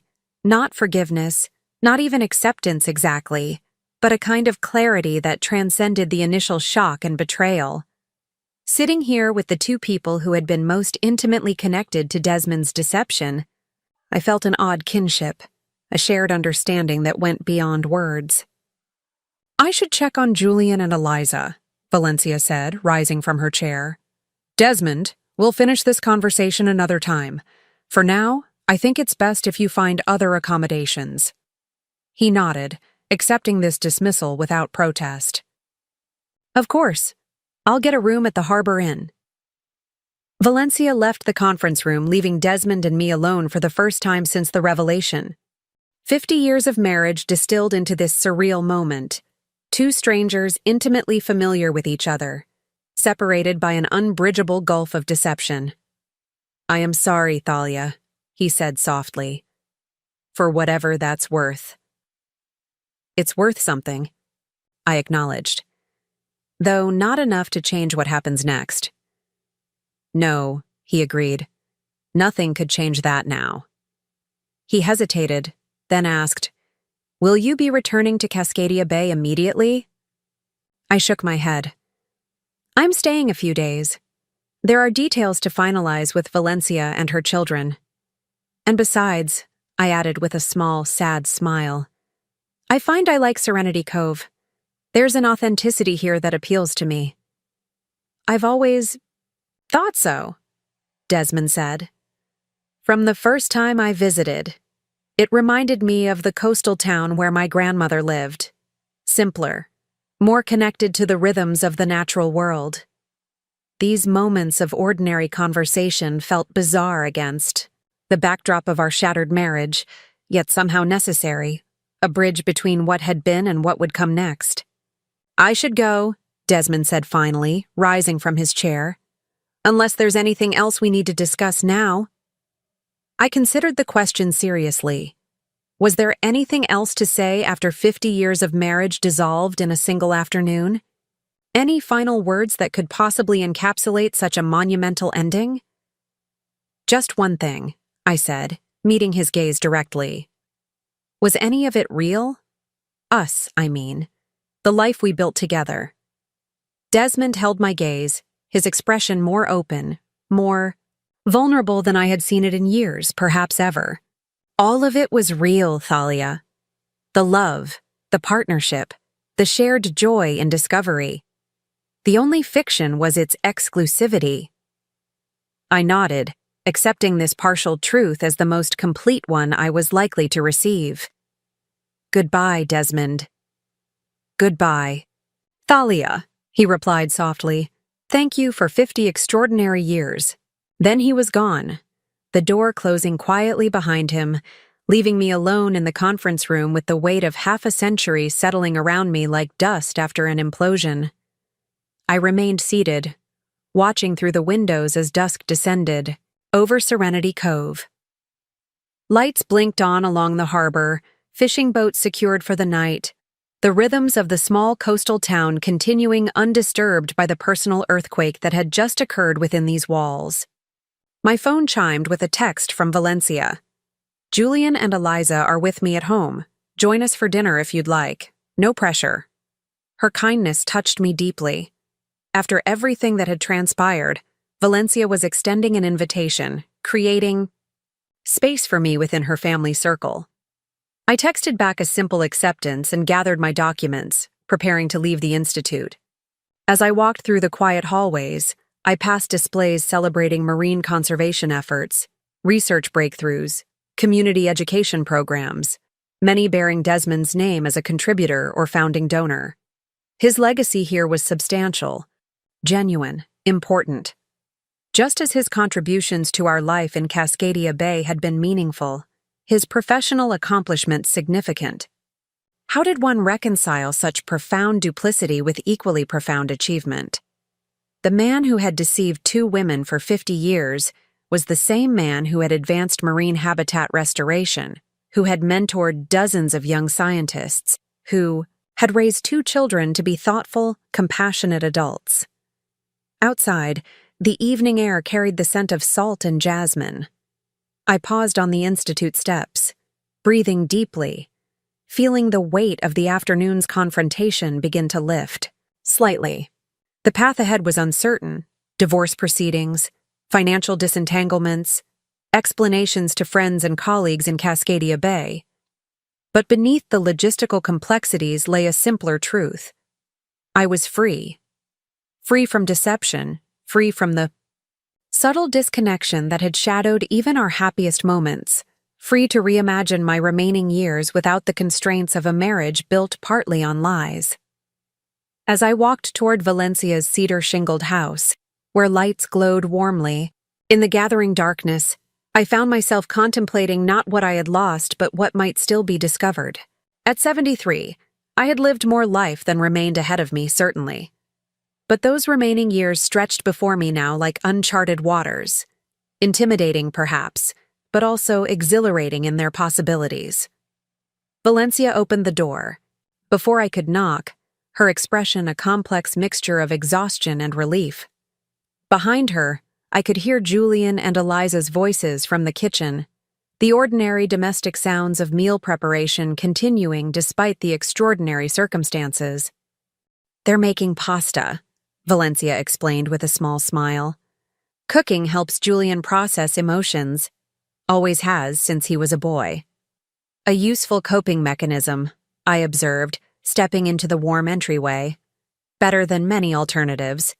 She nodded, taking my coat. "How did the rest of your conversation with Desmond go?" "Quietly," I replied. "Anticlimactically, given the circumstances. 50 years ended with a simple goodbye." "Endings are rarely as dramatic as beginnings," Valencia said, leading me toward the kitchen, "or as dramatic as we imagine they should be." The kitchen was fragrant with garlic and herbs, steam rising from a pot of boiling water on the stove. Julian stood at the counter, chopping vegetables with precise, controlled movements. Eliza sat at the kitchen island, a glass of wine in hand, her expression distant, thoughtful. They both looked up as we entered, their faces registering a complex mixture of emotions at my arrival. I was, after all, a living reminder of their father's deception, a disruption to their understanding of their family history. "I hope it's okay that I'm here," I said, suddenly uncertain of my welcome despite Valencia's invitation. "Of course," Julian replied with unexpected warmth. "We're making enough pasta to feed a small fishing fleet. Mom said you might join us." "Besides," Eliza added, raising her wine glass slightly, "if anyone deserves a drink tonight, it's the three of us." Valencia moved to the refrigerator, retrieving a bottle of white wine. "4 glasses coming up, and then perhaps we can talk about something, anything, other than Desmond Merrick for a few hours." "Gladly," I agreed, accepting the glass she offered. "Tell me about your research instead. The kelp forest restoration project sounds fascinating." As Julian and Eliza exchanged glances, A subtle tension eased from the room. For the next several hours, conversation flowed around topics safely distant from the afternoon's confrontation. Marine biology, Julian's architectural practice in Portland, Eliza's children and their various activities, my wellness center in Cascadia Bay. By the time we finished a simple but delicious meal of pasta with fresh vegetables and local seafood, a tentative comfort had established itself among us. Not friendship exactly, not yet, but a shared understanding, a mutual respect born of common experience. "What happens tomorrow?" Eliza asked as we cleared the dishes, broaching the subject we had carefully avoided all evening. Valencia and I exchanged glances. We had discussed this question extensively during our planning, but had reached no definitive conclusion. "Tomorrow we begin the process of moving forward," Valencia said finally. "I have the institute to run. You both have your own lives and families to return to. Thalia has arrangements to make in Cascadia Bay." "And Dad?" Julian asked quietly. "Your father will find his own way," I replied. "He's resourceful, resilient. He created 2 complete lives. I'm confident he can create a new one for himself now." Eliza looked troubled. "Should we just cut him off completely? After everything?" "That's entirely your decision," Valencia said firmly. "Your relationship with your father exists independently of his deception, at least in part. You can maintain those bonds in whatever way feels right to you." "What about you, Thalia?" Julian asked. "After 50 years, can you just walk away completely?" The question deserved careful consideration.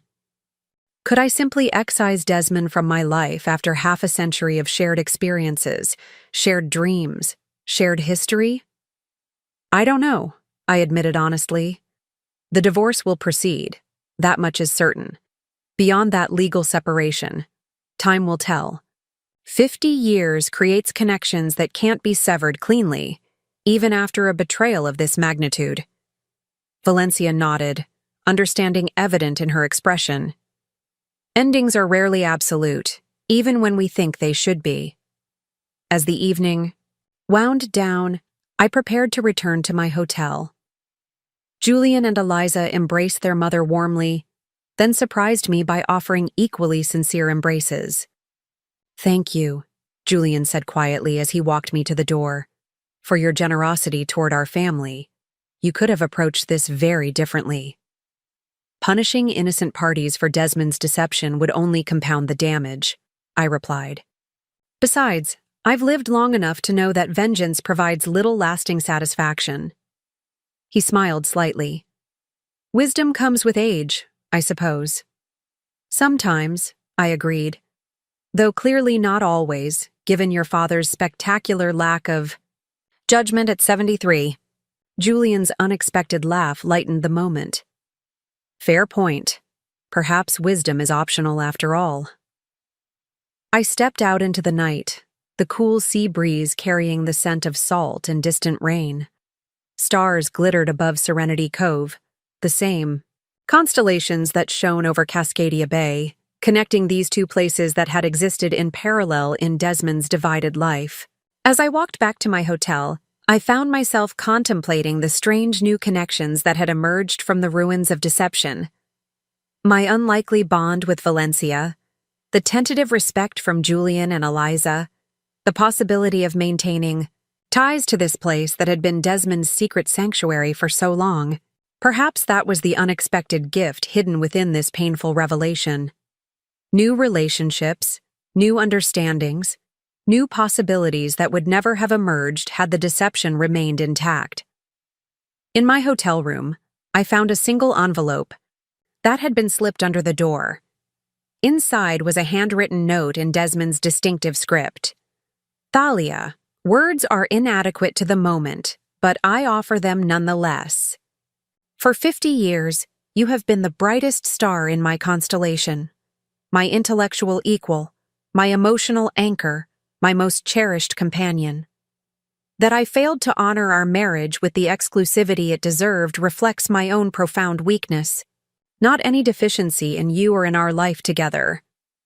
The trust fund you've established for Valencia and our children demonstrates a generosity of spirit that I've always admired in you but have failed to emulate in my own life. Thank you for extending compassion where judgment alone would be justified. I've checked into a small inn at the edge of town and will remain here for several days should you wish to speak again. If not, I understand completely and will respect your decision.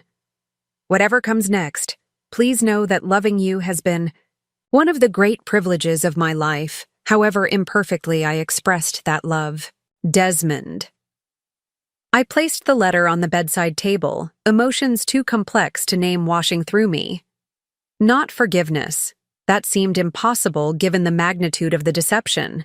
But perhaps the beginning of understanding, the first tentative steps toward a perspective that might eventually allow me to integrate this revelation into the narrative of my life. Outside my window, the lights of Serenity Cove twinkled against the darkness. Fishing boats bobbing gently at their moorings, the rhythmic flash of the distant lighthouse marking safe passage through uncertain waters. Tomorrow would bring decisions, conversations, arrangements.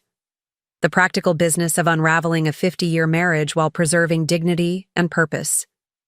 But tonight, in this quiet moment between what had been and what would be, I allowed myself to simply breathe, to acknowledge both the pain of betrayal and the unexpected freedom it had brought. Freedom to redefine myself not as Desmond Merrick's wife, not as an Ashworth heiress, but simply as Thalia, a woman of 73, with chapters yet to write in her own story. 3 months passed like the turning of seasons, gradually at first, then suddenly complete. Spring shifted to summer in Serenity Cove, bringing longer days and warmer waters. The tourist season arrived in full force, filling the small coastal town with visitors eager to experience its authentic charm. Through it all, life reorganized itself around the new reality that had emerged from Desmond's revelation. I had returned to Cascadia Bay 1 week after the confrontation, spending just enough time in Serenity Cove to finalize arrangements with Valencia and her children. The divorce proceedings moved forward with surprising efficiency. Desmond raised no objections to any terms, signing papers promptly, attending required meetings with appropriate solemnity. By midsummer, our 50-year marriage was legally dissolved, reduced to signatures on documents and a judge's perfunctory declaration. The house in Meridian Heights felt both emptier and somehow more spacious without Desmond's presence.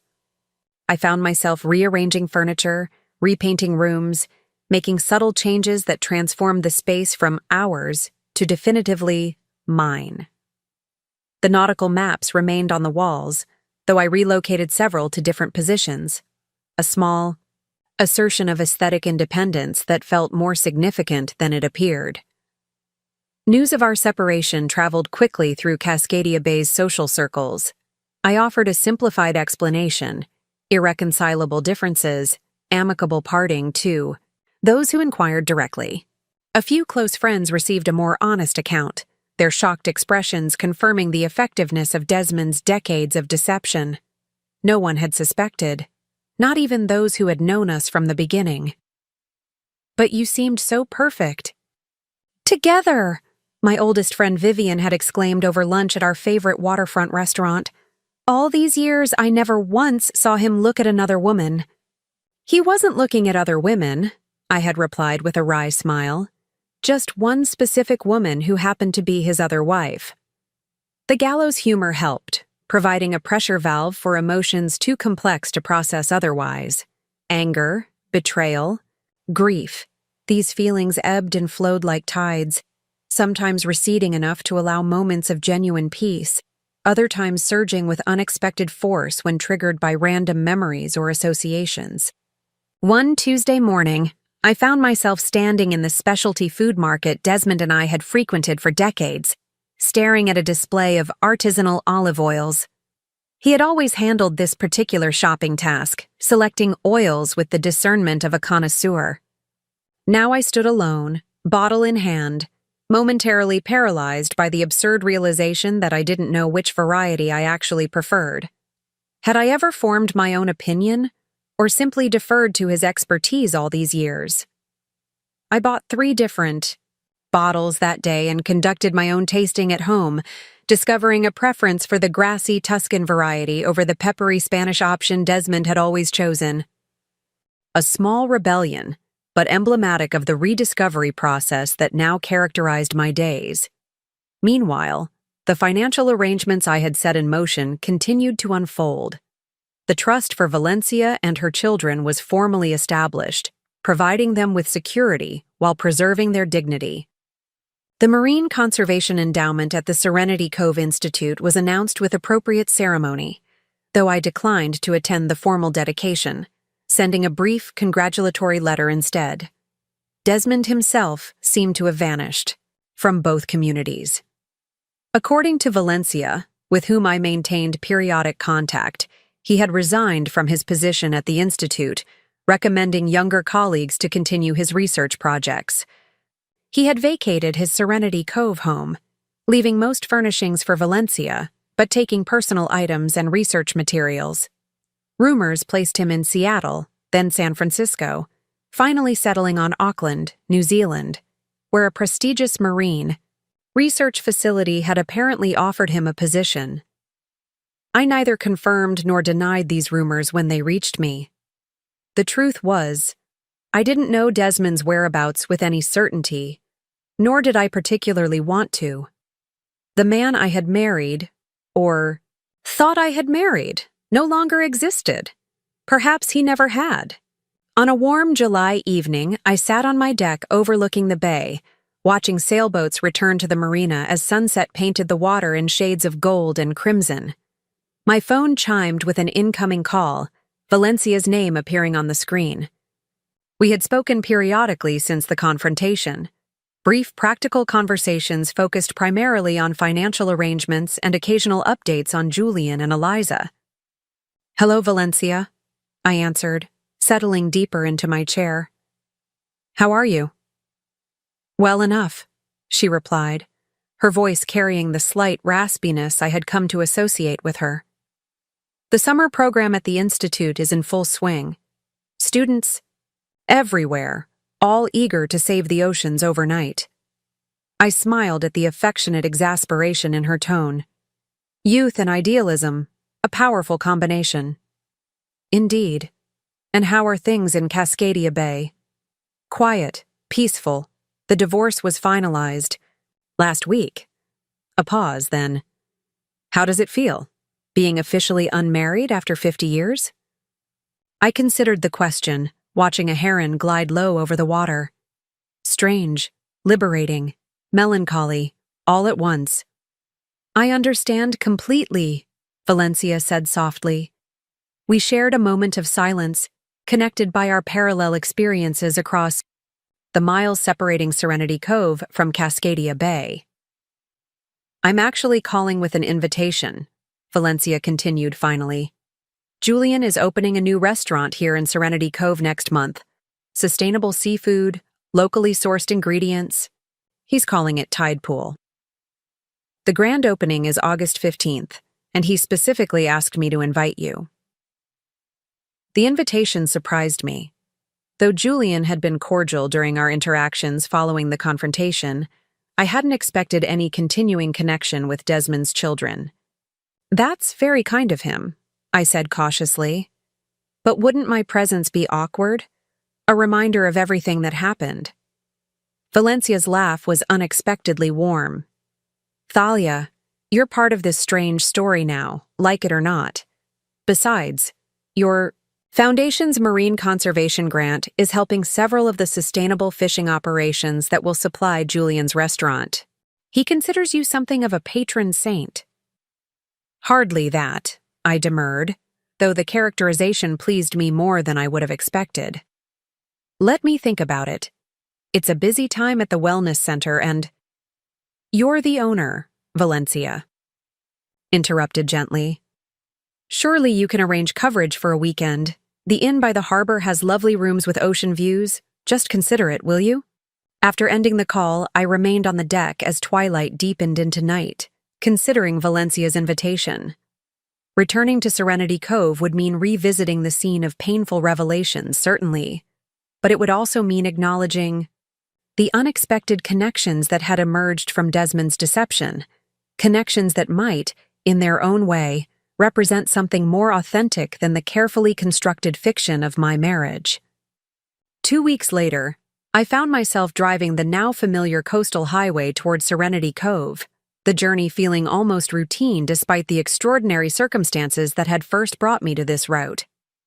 I had arranged for my assistant, director to oversee the wellness center for the weekend, packed a single overnight bag, and departed Cascadia Bay with a curious mixture of anticipation and trepidation. The Harborview Inn welcomed me like a returning guest, the same young receptionist, smiling in recognition as I checked in. "We've given you room 312 this time," she informed me. "Best view of the harbor, especially for the weekend festivities." "Festivities?" I inquired, signing the registration card. "The Serenity Cove Seafood Festival coincides with the opening of that new restaurant, Tidepool. The whole harbor will be celebrating all weekend. Perfect timing for your visit." My room indeed offered a spectacular view. Fishing boats bobbing gently at their moorings, strings of lights being hung along the pier, colorful banners announcing the festival fluttering in the sea breeze. Below, workers assembled booths. Along the waterfront, where presumably local vendors would showcase their wares during the weekend's celebrations. After settling in, I texted Valencia to announce my arrival. Her response came quickly. "Wonderful. Julian is at the restaurant, making final preparations. Join us there at 5 for a private tour before the friends and family preview dinner." The restaurant occupied a converted boathouse at the far end of the pier, its weathered exterior preserved but enhanced with large windows overlooking the water. A hand-painted sign featuring a stylized Tidepool ecosystem hung above the entrance, the name Tidepool rendered in elegant blue lettering. Valencia greeted me at the door, looking more relaxed than I had seen her previously, her silver-streaked hair loose around her shoulders, her typical professional attire replaced by a casual linen dress in deep teal. "You made it," she said warmly, embracing me briefly. "Julian will be thrilled. He's in the kitchen having a last-minute crisis over the sourdough bread, but he'll emerge eventually." The interior of the restaurant was stunning. Polished concrete, floors, reclaimed wood tables, and floor-to-ceiling windows maximizing the harbor view. Maritime artifacts decorated the walls, antique fishing gear, vintage photographs of Serenity Cove's harbor through the decades, scientific illustrations of local marine species. "It's beautiful," I remarked, taking in the carefully curated space. "Julian has a remarkable eye for design. Architecture background," Valencia explained, leading me toward a corner table set with elegant tableware. "Before he discovered his passion for cooking, the combination serves him well in restaurant design." As if summoned by our conversation, Julian appeared from the kitchen, his tall frame now draped in a chef's coat, his expression shifting from stress to genuine pleasure when he spotted me. "Thalia, you came," he exclaimed, crossing the room to greet me. "Thank you. It means a lot." His sincerity caught me off guard. "I'm honored to be included," I replied truthfully. "The space is magnificent." "Wait until you taste the food," Valencia said proudly. "Julian has created a menu that showcases local seafood while supporting sustainable fishing practices. Some of the fishermen supported by your conservation grant are his primary suppliers." Julian nodded, his enthusiasm evident. "The Foundation's work is making a real difference for small-scale fishing operations here. We're featuring their stories on our menu, connecting diners directly to the source of their food." As Julian launched into a detailed explanation of his culinary philosophy, I found myself observing the easy rapport between mother and son, the evident pride Valencia took in Julian's accomplishments, the natural way they occupied this space together. For a disorienting moment, I tried to picture Desmond here, the father celebrating his son's achievement, the husband supporting his wife's pride. The image wouldn't form properly. as if Desmond himself was becoming increasingly difficult to visualize in any concrete way. "Would you like to see the kitchen?" Julian was asking, recalling me to the present moment. "I'd love to," I replied, following him through swinging doors into a gleaming space of stainless steel and white tile. Young chefs moved with practiced efficiency between stations, preparing for the evening service. "Everyone, attention please," Julian called, and the kitchen stilled. "This is Thalia Ashworth, director of the Ashworth Foundation, whose marine conservation grant is supporting many of our suppliers. She's our guest of honor tonight." Nods of acknowledgement, a few smiles, then the staff returned to their preparations with renewed focus. Julian showed me around the kitchen with obvious pride, explaining specialized equipment, introducing key staff members, detailing the locally sourced ingredients arranged in meticulous mise en place. "Your father would be proud," I said without thinking, then immediately regretted the words. Mentioning Desmond seemed a breach of unspoken protocol, a disruption of the careful peace we had established. Julian's hands stilled momentarily over a tray of herbs, but his expression remained composed. "Perhaps," he said thoughtfully. "Though in truth, I'm not sure he would fully understand what we're trying to accomplish here." "How so?" "Dad always appreciated excellence, certainly. Fine dining, beautiful objects, intellectual achievement. These things mattered to him deeply. But this," he gestured around the kitchen, "is about connection more than perfection. Connecting diners to the ecosystem that supports them. Connecting fishermen to the people who value their work." He smiled slightly. "Dad was always more interested in creating impressive facades than revealing underlying connections." The insight struck me with unexpected force. Julian had articulated something fundamental about Desmond that I had sensed, but never fully formulated during our 50 years together. His preference for seamless surfaces over honest depths, for impressive presentation over authentic revelation. "You're right," I said quietly. He would have admired the accomplishment, but perhaps missed the meaning. Julian nodded, seeming pleased by this moment of shared understanding. We returned to the dining room, where Valencia was chatting with a young woman I recognized after a moment as Eliza. "Look who arrived early," Valencia said, gesturing toward her daughter. Eliza turned, offering a genuine smile of greeting. "Thalia, I hoped you'd come. The Foundation's quarterly report arrived yesterday. The conservation metrics are exceeding all projections. Your team is doing incredible work." "Our team," I corrected gently. "The Institute's expertise is driving the implementation. We're just providing resources."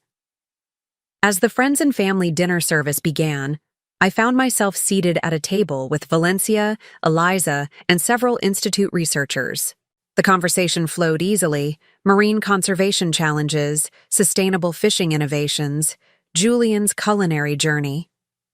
Desmond's absence hovered at the edges of our awareness, but never dominated, a ghostly presence gradually fading from immediacy.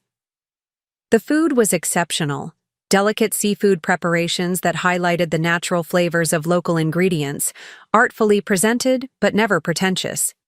Between courses, Julian emerged from the kitchen to explain each dish's connection to specific fishing operations, seasonal harvest patterns, or traditional preparation methods unique to the region. "He's found his calling," Valencia observed, proudly as Julian returned to the kitchen after describing a particularly innovative crab preparation. After everything that happened, seeing him flourish like this, it helps. "You've raised remarkable children," I said sincerely. "That's a victory no one can take from you." Valencia's eyes moistened slightly, but she smiled. "Thank you for saying that. And thank you for everything else.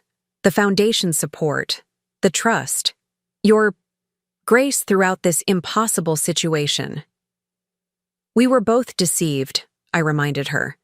"Finding a way forward that acknowledges that shared experience seems the only sensible approach." As the evening progressed, I found myself increasingly comfortable in this unlikely gathering, connected to Valencia and her children, not by Desmond's deception, but by shared values, mutual respect, and unexpected affinities that had emerged in the aftermath of betrayal. When dessert was served, a delicate lavender panna cotta with local honey and seasonal berries, Julian joined us briefly, accepting compliments on the meal with genuine humility. "Will you stay for the seafood festival tomorrow?" he asked me. "There's a dedication ceremony for the new research vessel funded by your foundation. Mom's giving a speech." I glanced at Valencia, who nodded encouragingly. "I'd be honored to attend," I replied, surprising myself with how genuinely I meant it. Later, walking back to my hotel along the moonlit harbor, I found myself reflecting on the strange new connections that had emerged from the ruins of deception. In losing a husband, I had gained. What, exactly? Not a replacement family, certainly, but perhaps a kind of extended community, linked by shared purpose rather than conventional bonds. The next morning dawned clear and bright, perfect weather for the seafood festival that soon filled the harbor area with visitors, vendors, and musicians. I wandered among the booths, sampling local specialties, watching cooking demonstrations, observing families enjoying the celebration together. At the appointed time, I made my way to the main dock where a sleek research vessel adorned with ceremonial bunting awaited its official dedication. A modest crowd had gathered: institute, staff, local officials, community members interested in marine conservation. Valencia stood near the boarding ramp, elegant in a professional navy suit, reviewing note cards. She spotted me in the crowd and waved me forward. "Perfect timing. They're about to begin." A local official made introductory remarks, followed by the Institute's board chair explaining the vessel's research capabilities and planned expeditions. Then, Valencia stepped to the microphone. "This vessel represents more than advanced technology and research potential," she began, her voice clear and authoritative. "It represents our community's commitment to understanding and protecting the marine ecosystems that sustain us all." As she continued, outlining the specific conservation projects the vessel would support, I found myself struck by her poise, her evident expertise, her natural leadership. This was a woman who had built something meaningful and enduring, who had raised children to value authenticity and purpose, who had created a life of significance despite, or perhaps because of, the challenges she had faced. "We are deeply grateful to the Ashworth Foundation for making this possible," Valencia was saying, gesturing in my direction. "Their commitment to marine conservation and sustainable fishing practices aligns perfectly with our mission here at the Institute." The crowd applauded, a few heads turning toward me with curious expressions. I nodded acknowledgement but remained comfortably anonymous among the festival attendees, content to witness this moment without becoming its focus. After the ceremony, as the crowd dispersed to continue enjoying the festival, Valencia approached. "Me? Would you like to see the vessel up close? We could have a private tour." We boarded together, a crew member guiding us through the compact but state-of-the-art research facilities, water sampling equipment, sonar systems, laboratory spaces designed for marine biological studies. Valencia asked knowledgeable questions, clearly familiar with the technical specifications despite her administrative rather than research role. Standing on the deck afterward, watching festival goers along the harbor front, Valencia turned to me with an unexpectedly direct question. "Have you heard from him?" No need to specify who him was. "No," I replied. "Not since before the divorce was finalized. You?" She shook her head. "Julian received a letter last month. Congratulations on the restaurant, reminiscences about cooking together when Julian was young. Superficial, really, no mention of everything else." I nodded, unsurprised. Compartmentalization was always his specialty. "Do you miss him?" she asked, her tone genuinely curious rather than confrontational. The question deserved honest consideration. "I miss aspects of our life together," I said finally. The routine, companionship, the shared references, certain traditions we maintained. But the person I miss never actually existed. Not completely. He was always partial, divided. I turned to her. And you? A wistful smile crossed her face. Similarly, complicated. The father of my children, the companion of 4 decades. Yes, I miss that person. But knowing what I know now? She shrugged eloquently. It changes everything in retrospect. We stood in companionable silence, watching seagulls wheel above the festival crowds, the afternoon sun glinting off the harbor waters. What comes next for you? Valencia asked eventually. Will you stay in Cascadia Bay? I had been considering this question myself in recent weeks. For now, yes. The wellness center needs my attention, and there's comfortable familiarity in the routine. But I've been thinking about traveling more extensively, not the carefully planned luxury trips Desmond and I took, but something more spontaneous, more personally challenging. Solo adventure at 73, Valencia observed with approval. I like it. What about you? Any plans beyond the Institute? She gestured toward the vibrant festival below us. This community has been my anchor for 45 years. My work, my children, my identity are all rooted here. I can't imagine being anywhere else. She smiled suddenly. Though I might take more personal time for painting. I used to be quite passionate about watercolors before administrative duties consumed my schedule. As we prepared to disembark, Valencia hesitated, then asked, Would you consider joining the Institute's advisory board? Your financial expertise would be incredibly valuable as we expand our conservation programs. The invitation surprised me. You want me formally involved with the Institute? After everything that happened? Because of everything that happened, she corrected. You've demonstrated remarkable judgment, compassion, and strategic thinking throughout this impossible situation. Those are exactly the qualities we need. I found myself genuinely touched by her confidence. I'd be honored to consider it. Send me the details and we can discuss further. That evening, after a final dinner at Tidepool where Julian insisted on serving a special tasting menu at the chef's table, I prepared for my return to Cascadia Bay the following morning.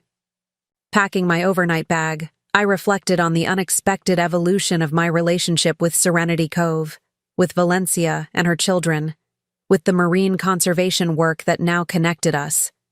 From the ashes of a 50-year deception, something new had emerged. Not a replacement for what was lost, but an unexpected connection that honored truth rather than illusion. There was a certain poetic justice in that transformation, a redemptive quality that had been entirely unpredictable. When I first discovered Desmond's wooden box 3 months earlier, standing at my hotel window, watching moonlight shimmer on the harbor waters, I felt a peace I hadn't experienced since before the revelation. Not because the betrayal had been erased or minimized, but because I had found a way forward that affirmed my own values rather than merely reacting to Desmond's deception. The fortune he had enjoyed access to for 5 decades, my family's wealth that had facilitated his double life, had now been redirected toward purposes I genuinely believed in, supporting communities and conservation efforts that would outlast all of us. The money that had once enabled deception now fostered connection, transparency, authentic relationship with the natural world. As for Desmond himself, wherever he had landed in his post-revelation life, I wished him neither particular harm nor specific happiness. He would continue as he always had, compartmentalizing experiences, presenting whatever face seemed most advantageous in any given context, perhaps eventually convincing himself of whatever narrative best preserved his self-image.